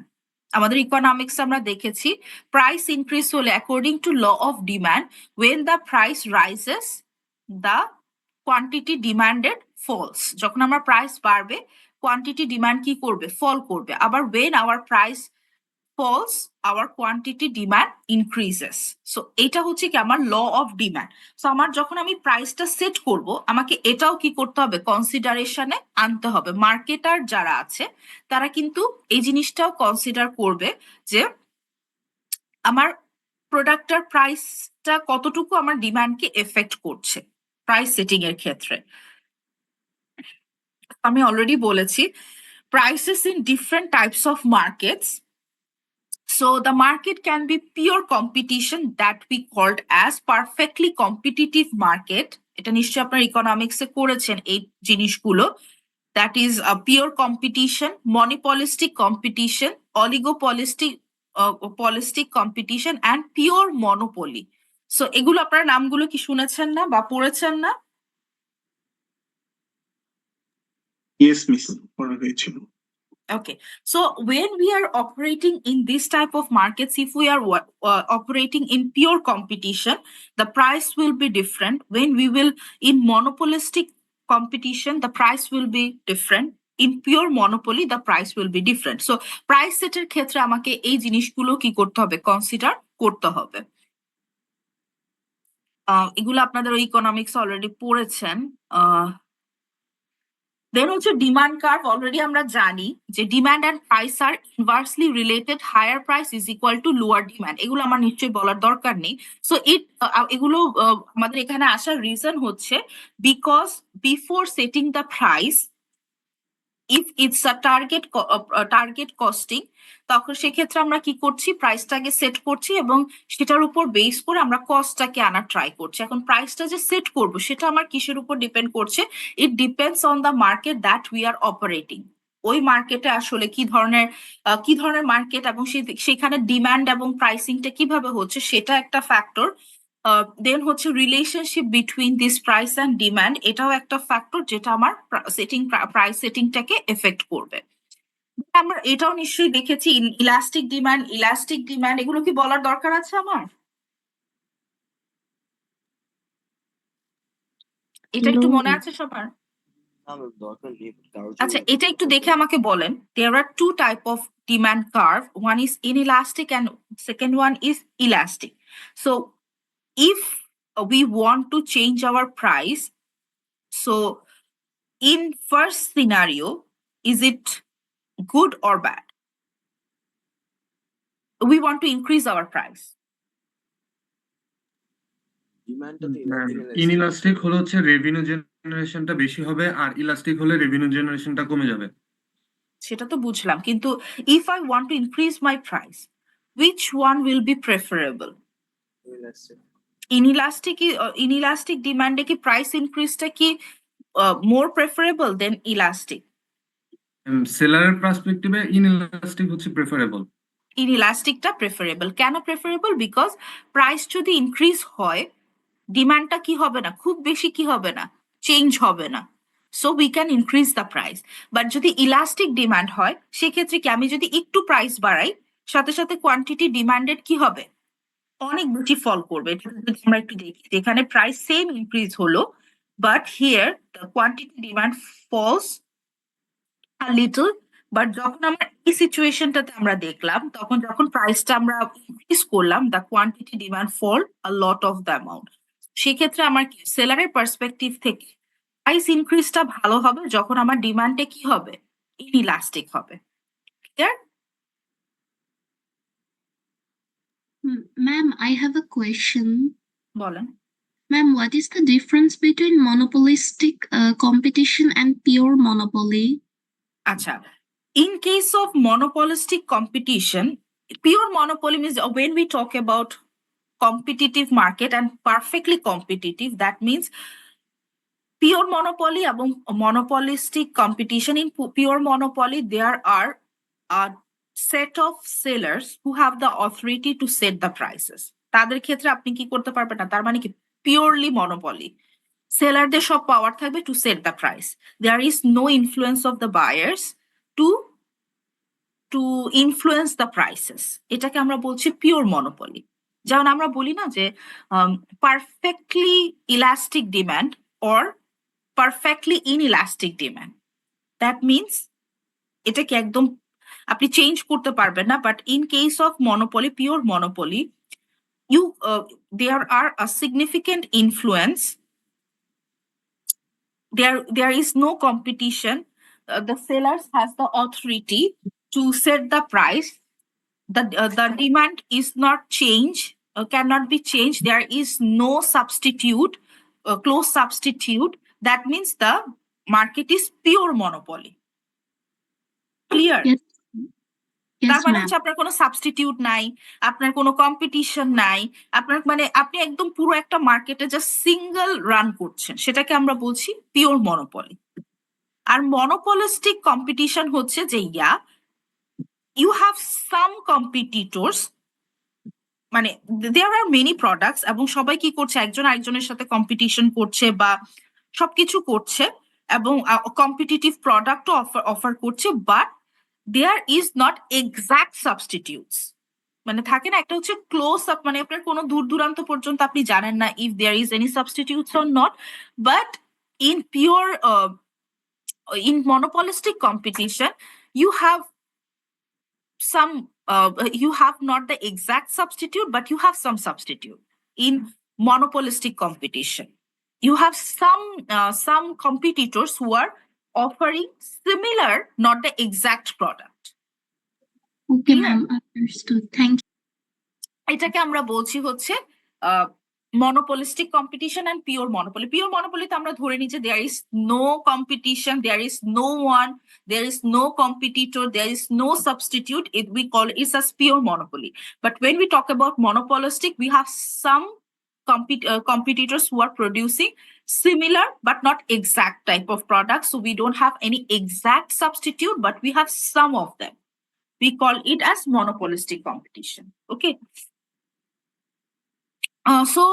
other factors that are influencing the pricing decision that can be economic condition that mean that can be reseller response to price that can be government that can be social concern which also affect the pricing decision that means economic condition if the economic condition is good at present time তখন কি হবে আমাদের pricing টা এক ধরনের হবে if we are in an inflation time like when the prices everything prices are increasing at that time you can increase your price but if a situation where the economy is in recession time you cannot increase the price you need to set the price so that you can sell your product so economic condition is a major factor that affect your pricing decisions then হচ্ছে reseller response to price if you have someone who are selling your product so how they are responding to your price it's also important in setting the prices then government how government are changing their rules regulation if they are increasing the interest rates or if they are increasing the tax rates so based on that you can charge your price government যদি খুব drastic কোনো change করে in their fiscal policy or in their monetary policy like they are increasing the money supply or reducing the money supply or they are increasing their tax rate or different type of or they are increasing the bank interest rate so in that case or reducing the bank interest rate it also affects the pricing decision of the product or social concern or sometimes the society is gone through so many problems or in which society you are serving it's also an important factor that affecting your pricing decision if you are just suppose if you are considering some place where the people are not that much capable to pay higher prices in that case you can reduce the price আমি যেমন একটু normal example দিই last time আমি হচ্ছে উত্তরাতে একটা আমাদের বে একটা শোরুম সো বেতে হচ্ছে আমি জাস্ট নর্মালি শু দেখতে গিয়েছি যে how what are the different types of shoes they are offering আমি জাস্ট বেতে আমার খুব ভালো লাগে Bay that's why I am going for that so উত্তরাতে ওদের যে শোরুমটা একদম মেইন রোডের উপরে আই গেস হাউস বিল্ডিং এর ওই সাইডটা তো I am just checking their shoes so আমি যেটা দেখলাম their shoes price started from 6,000 মানে তাদের যে নর্মাল শু প্রাইসটা নর্মাল মেলদের যে শু প্রাইসটা সেটা স্টার্ট হয়েছে 6,000 থেকে and they don't have any option below 6,000 মানে তাদের প্রাইসিংটাই 6,000 থেকে শুরু এর থেকে নিচে নেই and when I see something in here like in front of my house in Kakrail or Shantinagar in this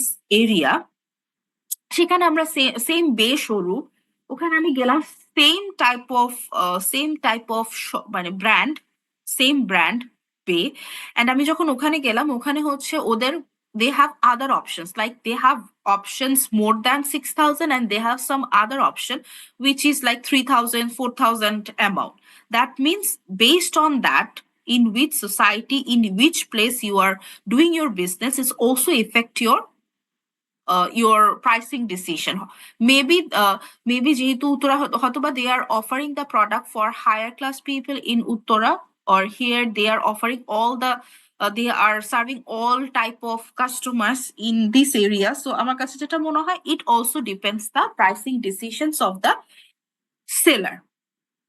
So that's all for this chapter. Here we discussed about pricing of product and marketers role in this product pricing. যদি কারো কোনো question থাকে করতে পারেন। এখানে আমাদের 3টা objectives ছিল, we have completed these 3 objectives. কারো কোয়েশ্চেন থাকলে করতে পারেন। Any question?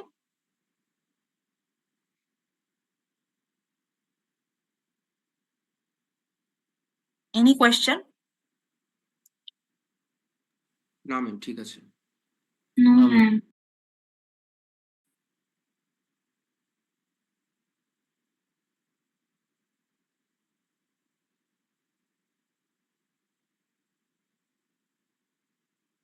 তো এটা ছিল হচ্ছে আমাদের চ্যাপ্টার 10 প্রাইসিং। সো এটা নিয়ে আমি হচ্ছে নেক্সট ক্লাসে হয়তোবা ইন পার্সন কথা বলবো এই চ্যাপ্টারটা নিয়ে। আই গেস আমি যেভাবে করিয়েছি বা বলেছি প্রবলেম থাকার কথা নাই চ্যাপ্টারটাতে। এখন আপনারা যদি ঠিক মতো ক্লাস না করেন ডেফিনেটলি প্রবলেম থাকবে। এটাতে আপনাদের আমি চ্যাপ্টার 10টা দিয়েছিলাম, আমি একটু বাকি চ্যাপ্টার দেখি যেটা আরেকটা পড়াবো ভেবেছি। আরেকটা চ্যাপ্টার যেটা হচ্ছে আমি কভার করব নেক্সট ক্লাসে বা আজকে কি আপনারা আর করতে পারবেন? আমরা যদি কন্টিনিউ করি ক্লাসটা আরো 45 মিনিটস। জি ম্যাম। জি ম্যাম সবাই পারবো। অ্যাগ্রিড? সো আমরা হচ্ছে আরেকটা চ্যাপ্টার স্টার্ট করি, তাহলে আমাদের 2টা ক্লাস আমরা কাউন্ট করতে পারবো। তো আমরা আরেকটা চ্যাপ্টার একটু দেখি। এটা হচ্ছে আমাদের chapter 9 new product development. Already you have already given your presentation on new product development and product life cycle strategies. So আমরা ওই যে ছিল new products and existing markets where you need to do your product development. So ওই চ্যাপ্টারটাই হচ্ছে এটা chapter 9, আমরা কটলারের বই থেকেই দেখছি। তো it's new product ma'am development. একটা তো প্রশ্ন আছে। কিছু বলছেন কেউ? জি ম্যাম একটা প্রশ্ন আছে। বলুন। ম্যাম আপনি কি চ্যাপ্টার 7 আর 8 কমপ্লিট করেছিলেন? করেছি তার as far I remember করিনি, 7 পর্যন্ত হয়েছে আই গেস। ম্যাম মানে 1 2 3 4 5 6 7 হুম। আর 8 করাননি হয়নি না। আর 9 আছে। তো ম্যাম তাহলে আহ, আমাদের 9 পর্যন্তই থাকবে তাই না? মানে এক্সাম। 10ও করালাম, 10 মাত্র পড়ালাম প্রাইসিং। ও আচ্ছা আচ্ছা আচ্ছা আচ্ছা ঠিক আছে। ওকে। জি ম্যাম। তো 9 and 10 এই 2টা চ্যাপ্টার আসলে অত বেশি বড় না, so you can go for that. আমি জানি যে আপনারা পারবেন ওটা। সো আমরা হচ্ছে 9 আর 10 হচ্ছে খুবই ছোট একটা চ্যাপ্টার, আপনারা তো দেখলেন আমরা উইদিন 1 আওয়ারে শেষ করে ফেলেছি চ্যাপ্টার 10। আমরা হচ্ছে 9 দেখি যতটুকু পারি কভার করতে পারি। আমরা জাস্ট একটা পর্যন্ত ক্লাস করব, সো একটা পর্যন্ত আসলে যতটুকু কভার হয় দ্যাটস অল। বাকিটা আমি পরে ক্লাসগুলোতে কন্টিনিউ করব। So chapter 9 new product development. So what are the objectives of learning objective of this chapter? So the first one is objective 1, explain how companies find and develop new product ideas. কিভাবে company নতুন একটা প্রোডাক্টের idea পায় এবং সেটা কিভাবে develop করে।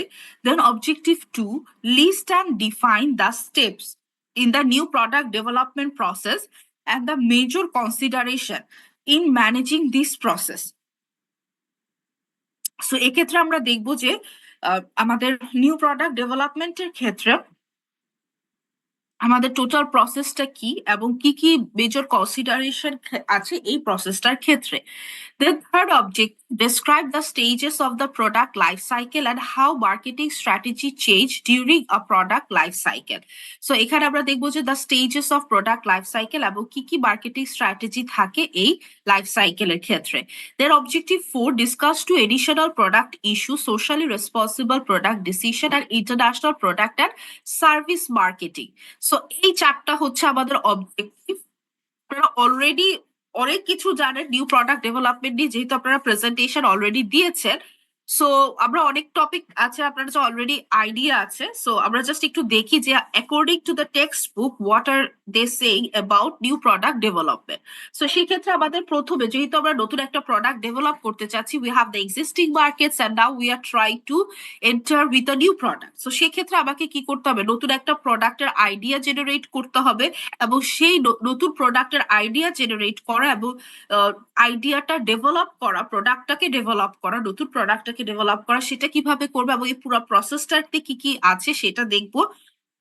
দেন আমরা দেখছি হচ্ছে লাইফ সাইকেল, প্রোডাক্টের লাইফ সাইকেলটা কেমন হচ্ছে এবং কিভাবে মার্কেটিং স্ট্র্যাটেজিটা চেঞ্জ হয়। একটা প্রোডাক্টের 5টা স্টেজ থাকতে পারে, সেই স্টেজে আমরা কি কি ধরনের মার্কেটিং স্ট্র্যাটেজি নিতে পারি এবং সেটা কিভাবে চেঞ্জ হচ্ছে। এবং আদার্স 2টা ইস্যু নিয়ে কথা বলবো, একটা হচ্ছে socially responsible product decision and হচ্ছে international product and service marketing, এই 2টা নিয়েও কথা বলবো। So the first one is explain how companies find and develop new product development strategy. নতুন প্রোডাক্ট ডেভেলপ করব, তাহলে সেটার ক্ষেত্রে আমাদের কি কি করতে হবে। The first one is acquisition. কিভাবে আমরা করতে পারি নতুন প্রোডাক্টের অবটেইন করতে পারি। নতুন প্রোডাক্ট আমরা কি করতে পারি, একজনের আছে আর ও তার কাছ থেকে আমরা কি করতে পারি, অ্যাকুয়ার করতে পারি, অথবা তার যে লাইসেন্সটা প্রোডাকশনের সেটা কি করতে পারি, অ্যাকুয়ার করতে পারি। সো সেটাকে আমরা বলছি acquisition. So acquisition refers to the buying of a whole company, a patent or a license to produce someone else product. So একটা কাজ করতে পারি যে আমি কি করব, আরেকজনের অলরেডি একটা কোম্পানি আছে, we can buy the whole company, their patent, their license, everything, so that we can produce the product. So এটাকে আমরা বলছি অ্যাকুইজিশন। ঠিক আছে। আর এটা হচ্ছে new product development. New product development refers to original products, product improvements, product modification and new brands developed from the firm's own research and development. আরেকটা করতে পারি কি, আমাদের নিজেদের ফার্মরা নিজে রিসার্চ করে তারা কি করতে পারে, নিজেরা একটা প্রোডাক্ট ডেভেলপমেন্ট করতে পারে, মডিফিকেশন, অথবা একটা প্রোডাক্ট আছে সেটাকে মডিফাই করে ওই প্রোডাক্টটাকে আরেকটা ভার্সন আনতে পারে, অথবা নতুন ব্র্যান্ড তারা কি করতে পারে, ডেভেলপ করতে পারে। এটা based on their own research and development, এটাকে আমরা বলছি নিউ প্রোডাক্ট। সো 2টা ওয়ে আমরা দেখলাম। একটা ওয়ে ছিল হচ্ছে তারা কি করবে, অ্যাকুইজিশন করবে, অলরেডি একটা কোম্পানি আছে, তাদের জাস্ট পেটেন্ট অথবা লাইসেন্সটা বাই করবে, বাই করে তারা সেটাতে অপারেট করবে, এটাকে আমরা বলছি অ্যাকুইজিশন। আর নতুন নিউ প্রোডাক্ট ডেভেলপমেন্টটা হচ্ছে যেখানে আমাদের কি থাকবে, আমরা নিজস্ব ফার্মের নিজস্ব রিসার্চ অ্যান্ড ডেভেলপমেন্টের উপর বেস করে তারা নতুন একটা প্রোডাক্ট ইমপ্রুভ করবে এবং সেটার অনুযায়ী যদি কোনো প্রোডাক্ট অলরেডি এক্সিস্টিং থাকে সেটাকে মডিফাই করে নতুন একটা ব্র্যান্ড ডেভেলপ করবে, এটাকে আমরা বলছি নিউ প্রোডাক্ট ডেভেলপমেন্ট। ওকে। সো 2টা ওয়েতেই হতে পারে, অ্যাকুইজিশনও হতে পারে, নিউ প্রোডাক্ট ডেভেলপমেন্টও হতে পারে। বাট ইন দিস চ্যাপ্টার আমরা শুধুমাত্র কোনটা কনসিডার করব, নিউ প্রোডাক্ট। আমরা অ্যাকুইজিশন কনসিডার করব না, আমরা শুধুমাত্র নিউ প্রোডাক্ট ডেভেলপমেন্টটাকে কনসিডার করব। ঠিক আছে। সো ডেফিনেটলি আমরা যেহেতু নিউ প্রোডাক্টটাকে কনসিডার করছি, that means it's based on the firms research and development. তারা এই রিসার্চ অ্যান্ড ডেভেলপমেন্টটা কিসের উপর করেছে, টু দ্য কাস্টমার্স। তারা কাস্টমারদের বিভিন্ন ধরনের প্রবলেমস কি নিড আছে, তারা কি ধরনের প্রোডাক্ট চাচ্ছে, তাদের উপর রিসার্চ করেছে। যেমন আমাদের একটা কোয়েশ্চেন ছিল ইয়েতে, মিড টার্মে একটা কোয়েশ্চেন ছিল যে রিসার্চ করব হচ্ছে একটা গ্রুপ অফ পিপলের উপর রিসার্চ করতে হবে, or to ensure that they are participating in the banking activities, এরকম কিছু একটা ছিল। সো এই যে আমরা তাহলে কি আমরা একটা স্পেসিফিক গ্রুপ অফ পিপলের উপর আমরা রিসার্চ করে আমরা একটা নতুন প্রোডাক্ট যখন ইমপ্রুভ করি অথবা মডিফিকেশন করি অথবা নতুন একটা ব্র্যান্ড করি, তখন সেটাকে আমরা বলছি নিউ প্রোডাক্ট ডেভেলপমেন্ট। ওকে।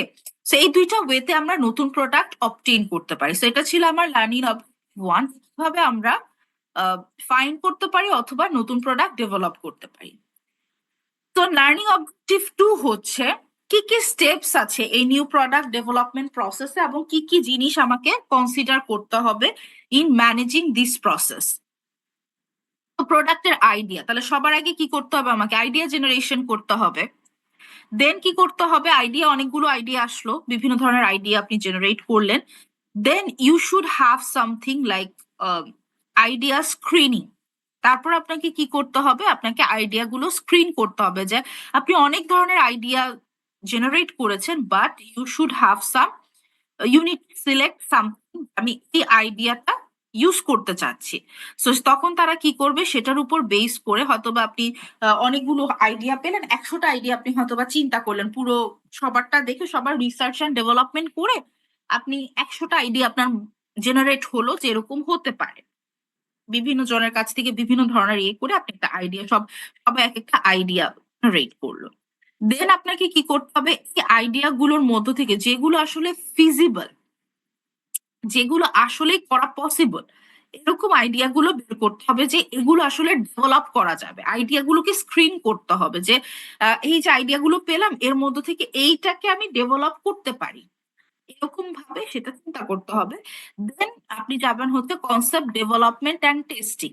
এরপর আপনাকে কি করতে হবে, এটাকে ডেভেলপ করতে হবে। আপনি যে আইডিয়াটা জেনারেট করলেন এই আইডিয়া গুলোকে কি করতে হবে, ডেভেলপ করতে হবে এবং টেস্ট করতে হবে, পাইলট টেস্টিং করতে হবে যে এটা আসলে কি সম্ভব কিনা। দেন হচ্ছে মার্কেটিং স্ট্র্যাটেজি ডেভেলপ করতে হবে, যে নতুন প্রোডাক্ট যেহেতু আমাকে কি করতে হবে, যে মার্কেটিং স্ট্র্যাটেজি কি কি হতে পারে, কিভাবে এটাকে আমি মার্কেটে ইন্ট্রোডিউস করব, কিভাবে মার্কেটে আমার এটা প্রোডাক্টটাকে সেল করব, বা কিভাবে মার্কেটে কিভাবে আমরা অ্যাপ্রোচ করব, সেই মার্কেটিং স্ট্র্যাটেজিটা কি করতে হবে, ডেভেলপ করতে হবে। দেন হচ্ছে বিজনেস অ্যানালাইসিস করব, হচ্ছে আমার বিভিন্ন ধরনের বিজনেসের যে আদার কাউন্টার পার্টস আছে বা আদার ডিপার্টমেন্টস আছে তাদের সাথে আমার ইয়ে করে, যে এখন আমি যাচ্ছি যে আমার এই প্রোডাক্টটা আমি এভাবে প্রডিউস করতে চাচ্ছি বা এভাবে ডেভেলপ করতে চাচ্ছি। So if they have any type of suggestions or if they have any type of things that we need to consider, সেটাকে আমাকে দেখতে হবে। দেন হচ্ছে প্রোডাক্ট ডেভেলপমেন্ট, দেন আমরা করে ফেলবো কি, তারপর আমরা প্রোডাক্ট ডেভেলপমেন্টের স্টেজে চলে যাব। প্রোডাক্ট ডেভেলপমেন্ট করা শেষ, দেন হচ্ছে আমরা কি করব, মার্কেটিং টেস্ট করব, আবারও পাইলট মার্কেটিং করব, যে এই প্রোডাক্টটা আমরা নতুন করেছি এটার ক্ষেত্রে আমার এই এই ধরনের মার্কেটিং হতে পারে, সো আমরা পাইলট মার্কেটিং করব। দেন হচ্ছে আমাদের কমার্শিয়ালাইজেশন, দেন হচ্ছে ফাইনালি আমাদের যখন মার্কেটিং শেষ, দেন হচ্ছে আমরা প্রোডাক্টটাকে ফাইনালি মানে মার্কেটে ছাড়বো, যে কমার্শিয়ালাইজেশন করব। এভাবে এগুলো হচ্ছে আমাদের major steps in product development. প্রত্যেকটা স্টেজে আমাকে কি করতে হবে, এক একটা আইডিয়া জেনারেশন থেকে স্টার্ট করে কমার্শিয়ালাইজেশন, আইডিয়া থেকে স্টার্ট করে ডেভেলপমেন্ট, সবকিছু আমাকে কি করতে হবে এখানে কনসিডার করতে হবে। ঠিক আছে, এটা হচ্ছে major steps in new product development. Already আমি বলেছি যে আইডিয়া জেনারেশন কিভাবে করব, কোথা থেকে আইডিয়া নিতে পারি, ইন্টারনাল এক্সটার্নাল, এগুলো অলরেডি ডিসকাস করেছি। যে systematic start for new ideas, নতুন আইডিয়া সম্পর্কে ইয়া করতে হবে, এবং নিউ প্রোডাক্ট আইডিয়াস গুলো ইন্টারনাল এক্সটার্নাল এই জিনিসগুলোকে দেখতে হবে, যে সোর্স গুলো থেকে আমরা ডেটাগুলো আইডিয়া গুলো জেনারেট করতে পারি। ইন্টারনাল সোর্সেস কি হতে পারে, আমাদের own formal research development team থাকতে পারে, ম্যানেজমেন্ট থাকতে পারে, স্টাফস থাকতে পারে, তাদের কাছ থেকে আমরা আইডিয়া জেনারেশন হতে পারে, যে আমরা হয়তোবা আমাদের যারা স্টাফ আছে তাদেরকে বলতে পারি যে কি ধরনের প্রোডাক্ট ডেভেলপমেন্ট করা যায় সেটার আইডিয়াটা নিতে পারি। এটাকে আমরা বলছি ইন্টারনাল সোর্সেস, যেখানে আমাদের কি থাকতে পারে, রিসার্চ অ্যান্ড ডেভেলপমেন্ট টিম থাকতে পারে, তারা হয়তোবা বিভিন্ন ধরনের কোম্পানি আদার্স পিপল যারা আছে, যেমন এক্সিকিউটিভ হতে পারে, সেলস পিপল হতে পারে, বা আদার যারা প্রোডাকশনের সাথে রিলেটেড, তাদের সাথে কথা বলে, বা তাদের নিজস্ব সোশ্যাল নেটওয়ার্কস থাকতে পারে, বা তাদের বিভিন্ন ধরনের প্রোগ্রাম থাকতে পারে, তারা কি করতে পারে, তাদেরকে এই আইডিয়া গুলো দিতে পারে যে হ্যাঁ এই ধরনের প্রোডাক্টটা কি করা যায়, আপনি ডেভেলপ করতে পারেন বা এরকম, সেটাকে আমরা বলছি ইন্টারনাল সোর্সেস। যারা প্রোডাক্টটা সেল করছে বা এক্সিকিউটিভ যারা আছে তারাও অনেক সময় কি করতে পারে, আইডিয়া জেনারেশনে হেল্প করতে পারে, এবং থ্রো দ্যাট আইডিয়া জেনারেশনের পরে আমরা নতুন প্রোডাক্টটা ডেভেলপ করতে পারি। দেন হচ্ছে external source refer to sources outside the company, that can be our customer, that can be our competitors, distributors, suppliers, outside design firms, যে কোনো কেউ আমাদের কি করতে পারে, আইডিয়াটা দিতে পারে, যে এক্সটার্নাল সোর্সেস থেকেও আমরা কি পেতে পারি, আইডিয়া পেতে পারি। তাহলে দুইটা সোর্স, একটা হচ্ছে ইন্টারনাল সোর্স, একটা হচ্ছে এক্সটার্নাল সোর্স। ওকে, আর কোনো কোয়েশ্চেন? Any question?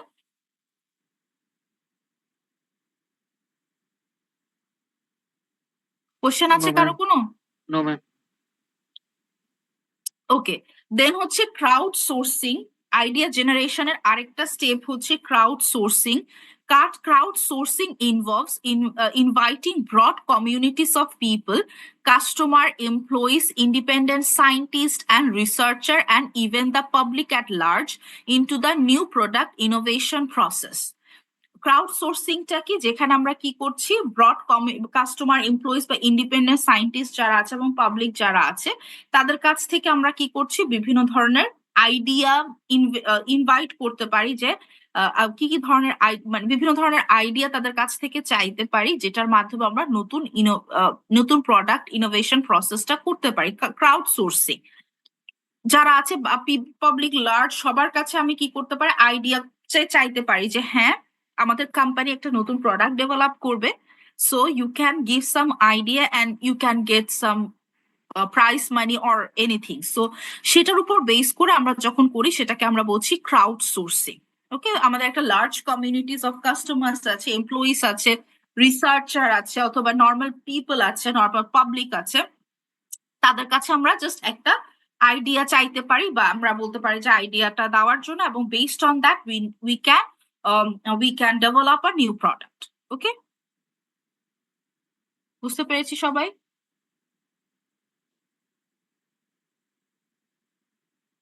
কারো কোনো কোয়েশ্চেন? No, ma'am.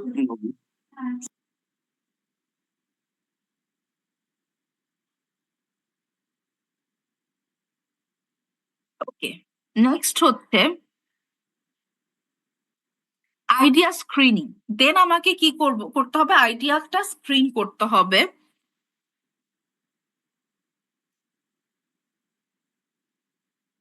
একটু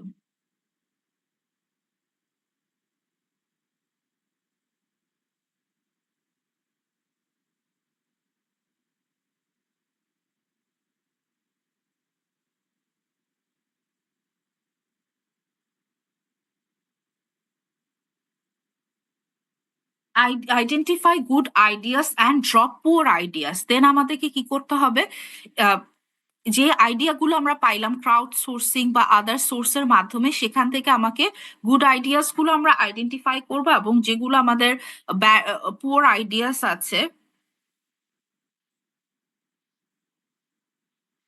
সেগুলোকে আমার স্ক্রিন করতে হবে। স্ক্রিন করে আমরা সেটাকে আইডেন্টিফাই করতে পারি।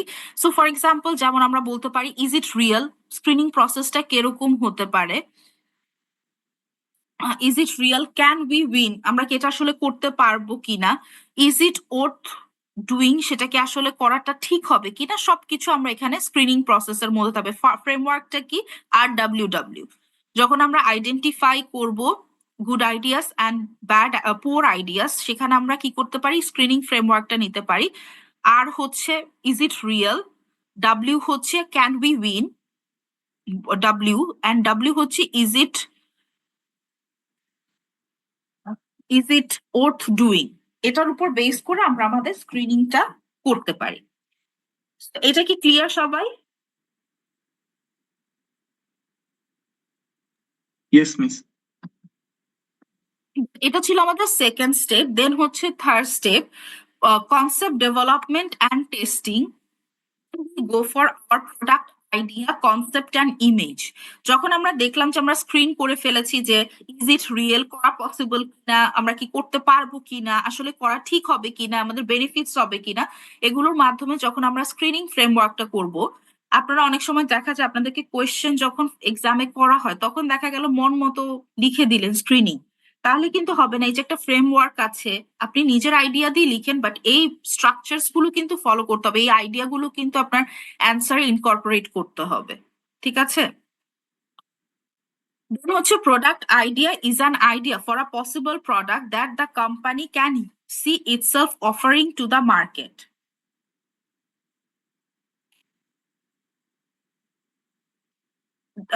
সো প্রোডাক্ট আইডিয়া হচ্ছে যেটা আমরা কি করতে পারি, একটা প্রোডাক্ট যেটা হচ্ছে আমরা আসলে অফার করতে পারবো মার্কেটে, বা কোম্পানি মনে করছে যে হ্যাঁ আমরা যে স্ক্রিনিং করলাম যে আইডিয়া গুলো, সেগুলোকে আমরা অফার করতে পারবো to the people.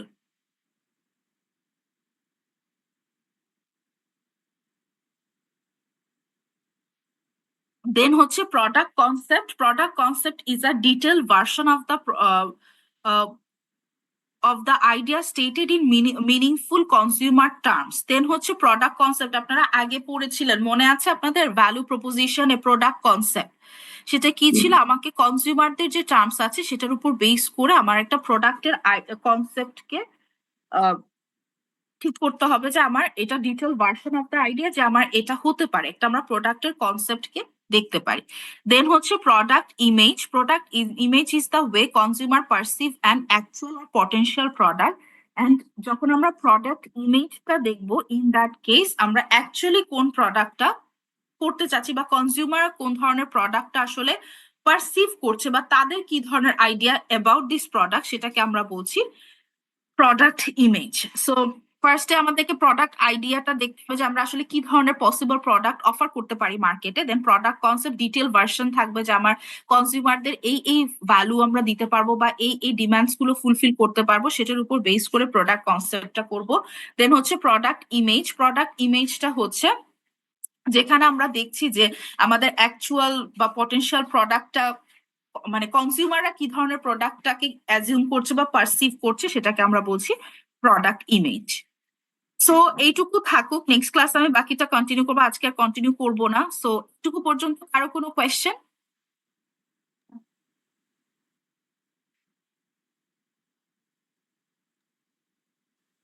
No ma'am. So আমরা এখান আমাদের নাম্বারটা পর্যন্ত করলাম। নেক্সট ক্লাসে মানে কালকে ক্লাসে আমরা এখান থেকে কন্টিনিউ করবো, ঠিক আছে?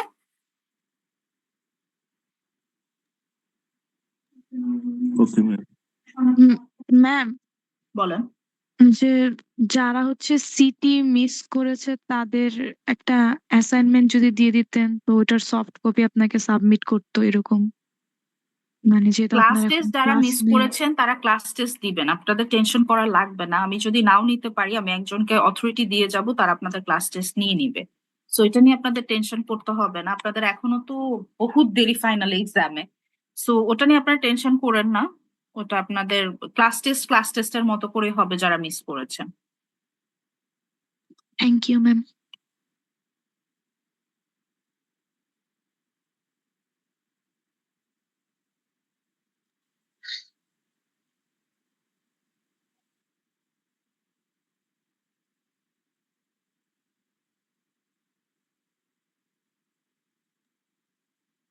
এক্সকিউজ মি ম্যাম, বলেন। আমাদের কয়েকদিন আগে মানে কয়েক মাস আগে আমাদের যে প্রেজেন্টেশন অ্যাসাইনমেন্ট নেওয়া হয়েছিল, এটা তো হুম। শুধুমাত্র প্রথম কয়েকজন দিতে পারছে। বাকিদের জন্য কি হবে এটার অল্টারনেটিভ হিসেবে? বাকিদের জন্য হচ্ছে আপনাদের যে প্রেজেন্টেশনটা নিলাম, টার্ম পেপারে একটা মার্কস দিব, 10 আউট অফ 10 আপনারা টার্ম পেপারে একটা মার্কস পাবেন। আর ওই অ্যাসাইনমেন্টের যে কলামটা, ওখানে হচ্ছে আমি প্রেজেন্টেশনের মার্কসটা দিয়ে দিব, টার্ম পেপার প্রেজেন্টেশনের যে মার্কসটা। বুঝতে পেরেছেন? জি ম্যাম। মানে আপনাদের নর্মালি কি হয়, টার্ম পেপার অ্যান্ড প্রেজেন্টেশন দুটো মিলেই তো 10 মার্কস। জি ম্যাম। তো ওটা হচ্ছে সেপারেট করে আমি মার্কিংটা করব। বুঝতে পেরেছেন? জি ma'am.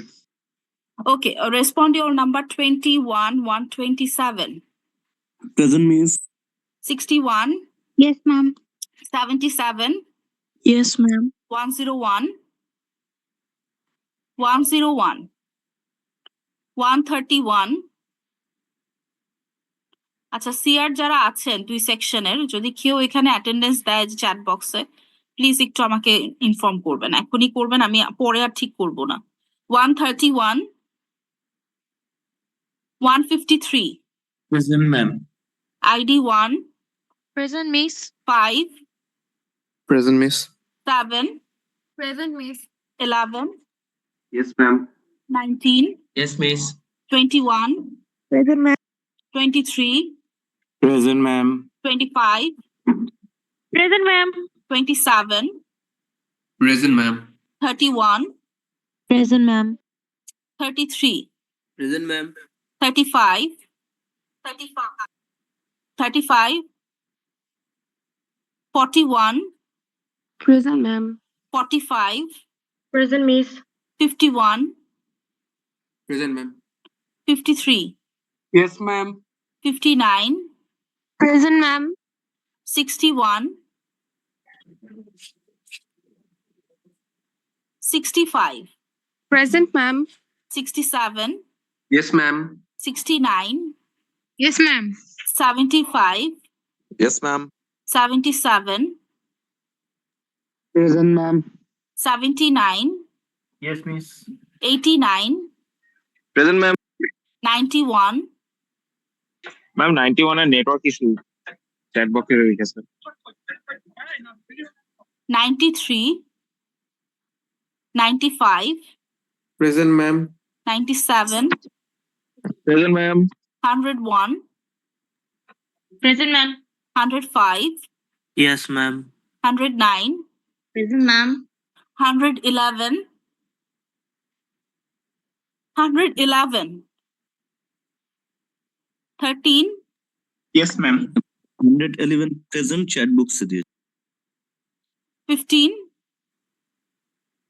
15, 19, present ma'am 25, Present, ma'am. 27, Present, ma'am.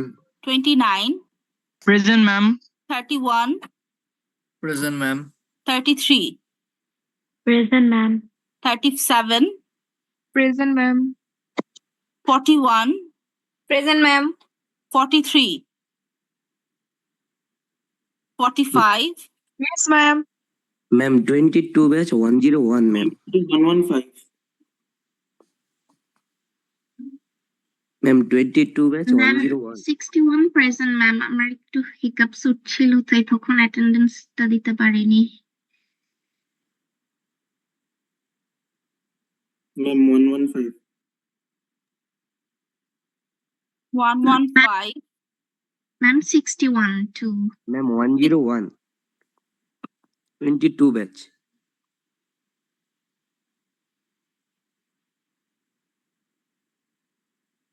আর কেউ আছেন?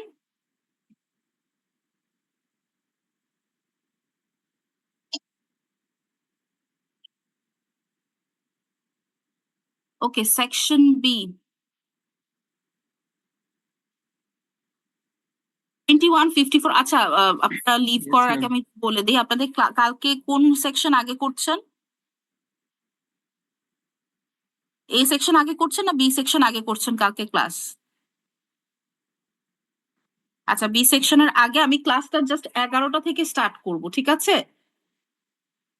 11টা থেকে 12টা পর্যন্ত একটা সেকশন হবে, আর 12টা থেকে 1টা পর্যন্ত একটা বা একটা যতক্ষণ লাগে, মানে হয়তো বা 12টা থেকে তো আর স্টার্ট করতে পারবো না, হয়তো বা 15 মিনিটস পরে হবে। সো একটা পর্যন্ত ক্লাস হবে, একটা বা 1:30। ওকে, সবাই 11টা থেকে থাকবেন, ক্লিয়ার? ওকে ম্যাম ইজ তো অনলাইন না অফলাইন ক্লাস অফলাইন ক্লাস মানে in person class.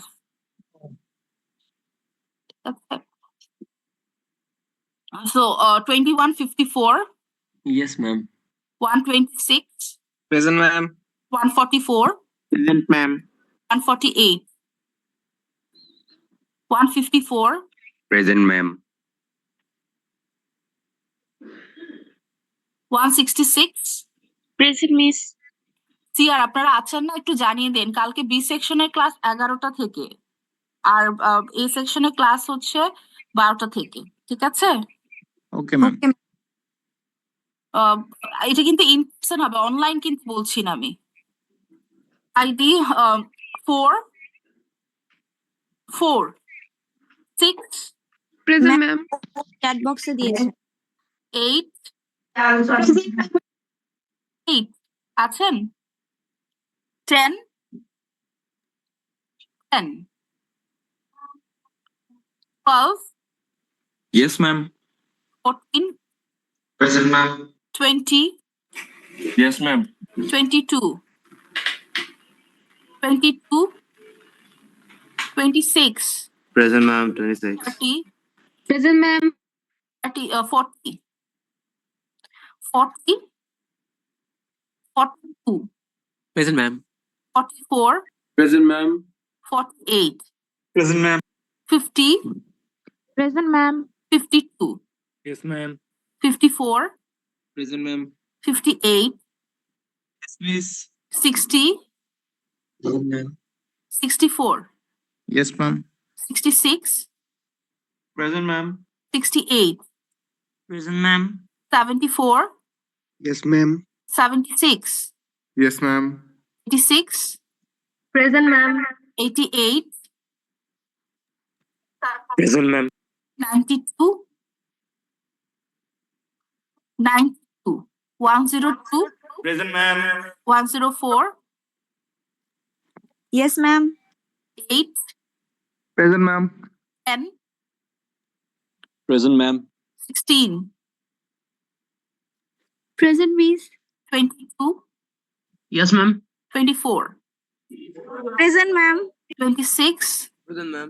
28, 30, 32, 36, Present, ma'am. 38, Present, ma'am. 40, Present, ma'am. 42. Present, ma'am. Ma'am, Ma'am, ID 130 present. Ma'am, 130.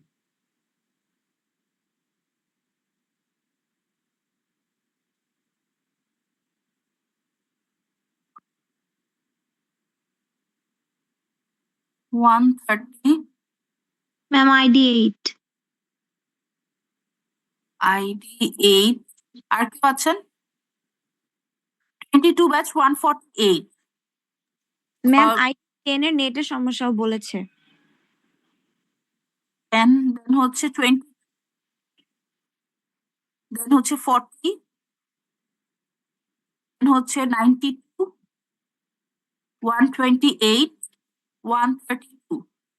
আমি আবারও রিপিট করছি, আমাকে ক্লাস শেষ হওয়ার পর আমি অ্যাটেন্ডেন্স অফ করার পর আমাকে 1000 বার বললেও লাভ নেই, আমি আর অ্যাটেন্ডেন্স দিব না। ওকে, থ্যাংক ইউ। তাহলে তাহলে ক্লাস হচ্ছে আপনাদের আরেকটা অ্যাটেন্ডেন্স বাকি, ডাবল অ্যাটেন্ডেন্স না আজকে। হ্যাঁ থাকুক, এটা আমি পরে হচ্ছে এটা দিয়ে দিব, সমস্যা নেই। আমি আমার সবার মতো হ্যাঁ কালকে একটা ক্লাস, রাইট। কালকে ক্লাসটা তাহলে আমি কিন্তু বলেছি বারবার, এটা আবার মানে অনলাইন ভেবে কিন্তু আবার না আসলে কিন্তু সমস্যা আছে। রুম বুক করা আছে, সো আপনি হচ্ছে কালকে তাহলে 11টা থেকে হচ্ছে আপনারা সেকশন বি থাকবেন, আর 12:15 থেকে হয়তো বা স্টার্ট করবো, যেহেতু একটু সময় লাগবে এটা শেষ করার পরে, সাথে সাথে তো আর করবো না। 12:15 থেকে হয়তো বা একটা ক্লাস হবে, ওটা 1:30 পর্যন্ত, ঠিক আছে? ম্যাম, একটা কথা ছিল ম্যাম। বলেন। ম্যাম, মেবি আমাদের চ্যাপ্টার 7টা করানো হয় নাই, আমাদের লাস্ট বিজনেস মার্কেট পর্যন্তই পড়ানো হয়েছিল ম্যাম। জি আচ্ছা, আমি ম্যাম। হচ্ছে দেখবো তাহলে যেগুলো পড়ানো হয়নি সেগুলো আমি যতটুকু পারি কভার করব, যেটা পড়াবো না সেটা তো আর থাকবে না, ঠিক আছে? Okay ma'am, thank you ma'am. Finally তো আমরা এটা ডিসকাস করবো যে কি কি হয়েছে কি কি হয়নি, so don't worry. Okay ma'am, thank you ma'am. Okay, thank you. ভালো থাকবেন তাহলে সবাই, নেক্সট তাহলে দেখা হবে আবার। আল্লাহ হাফেজ।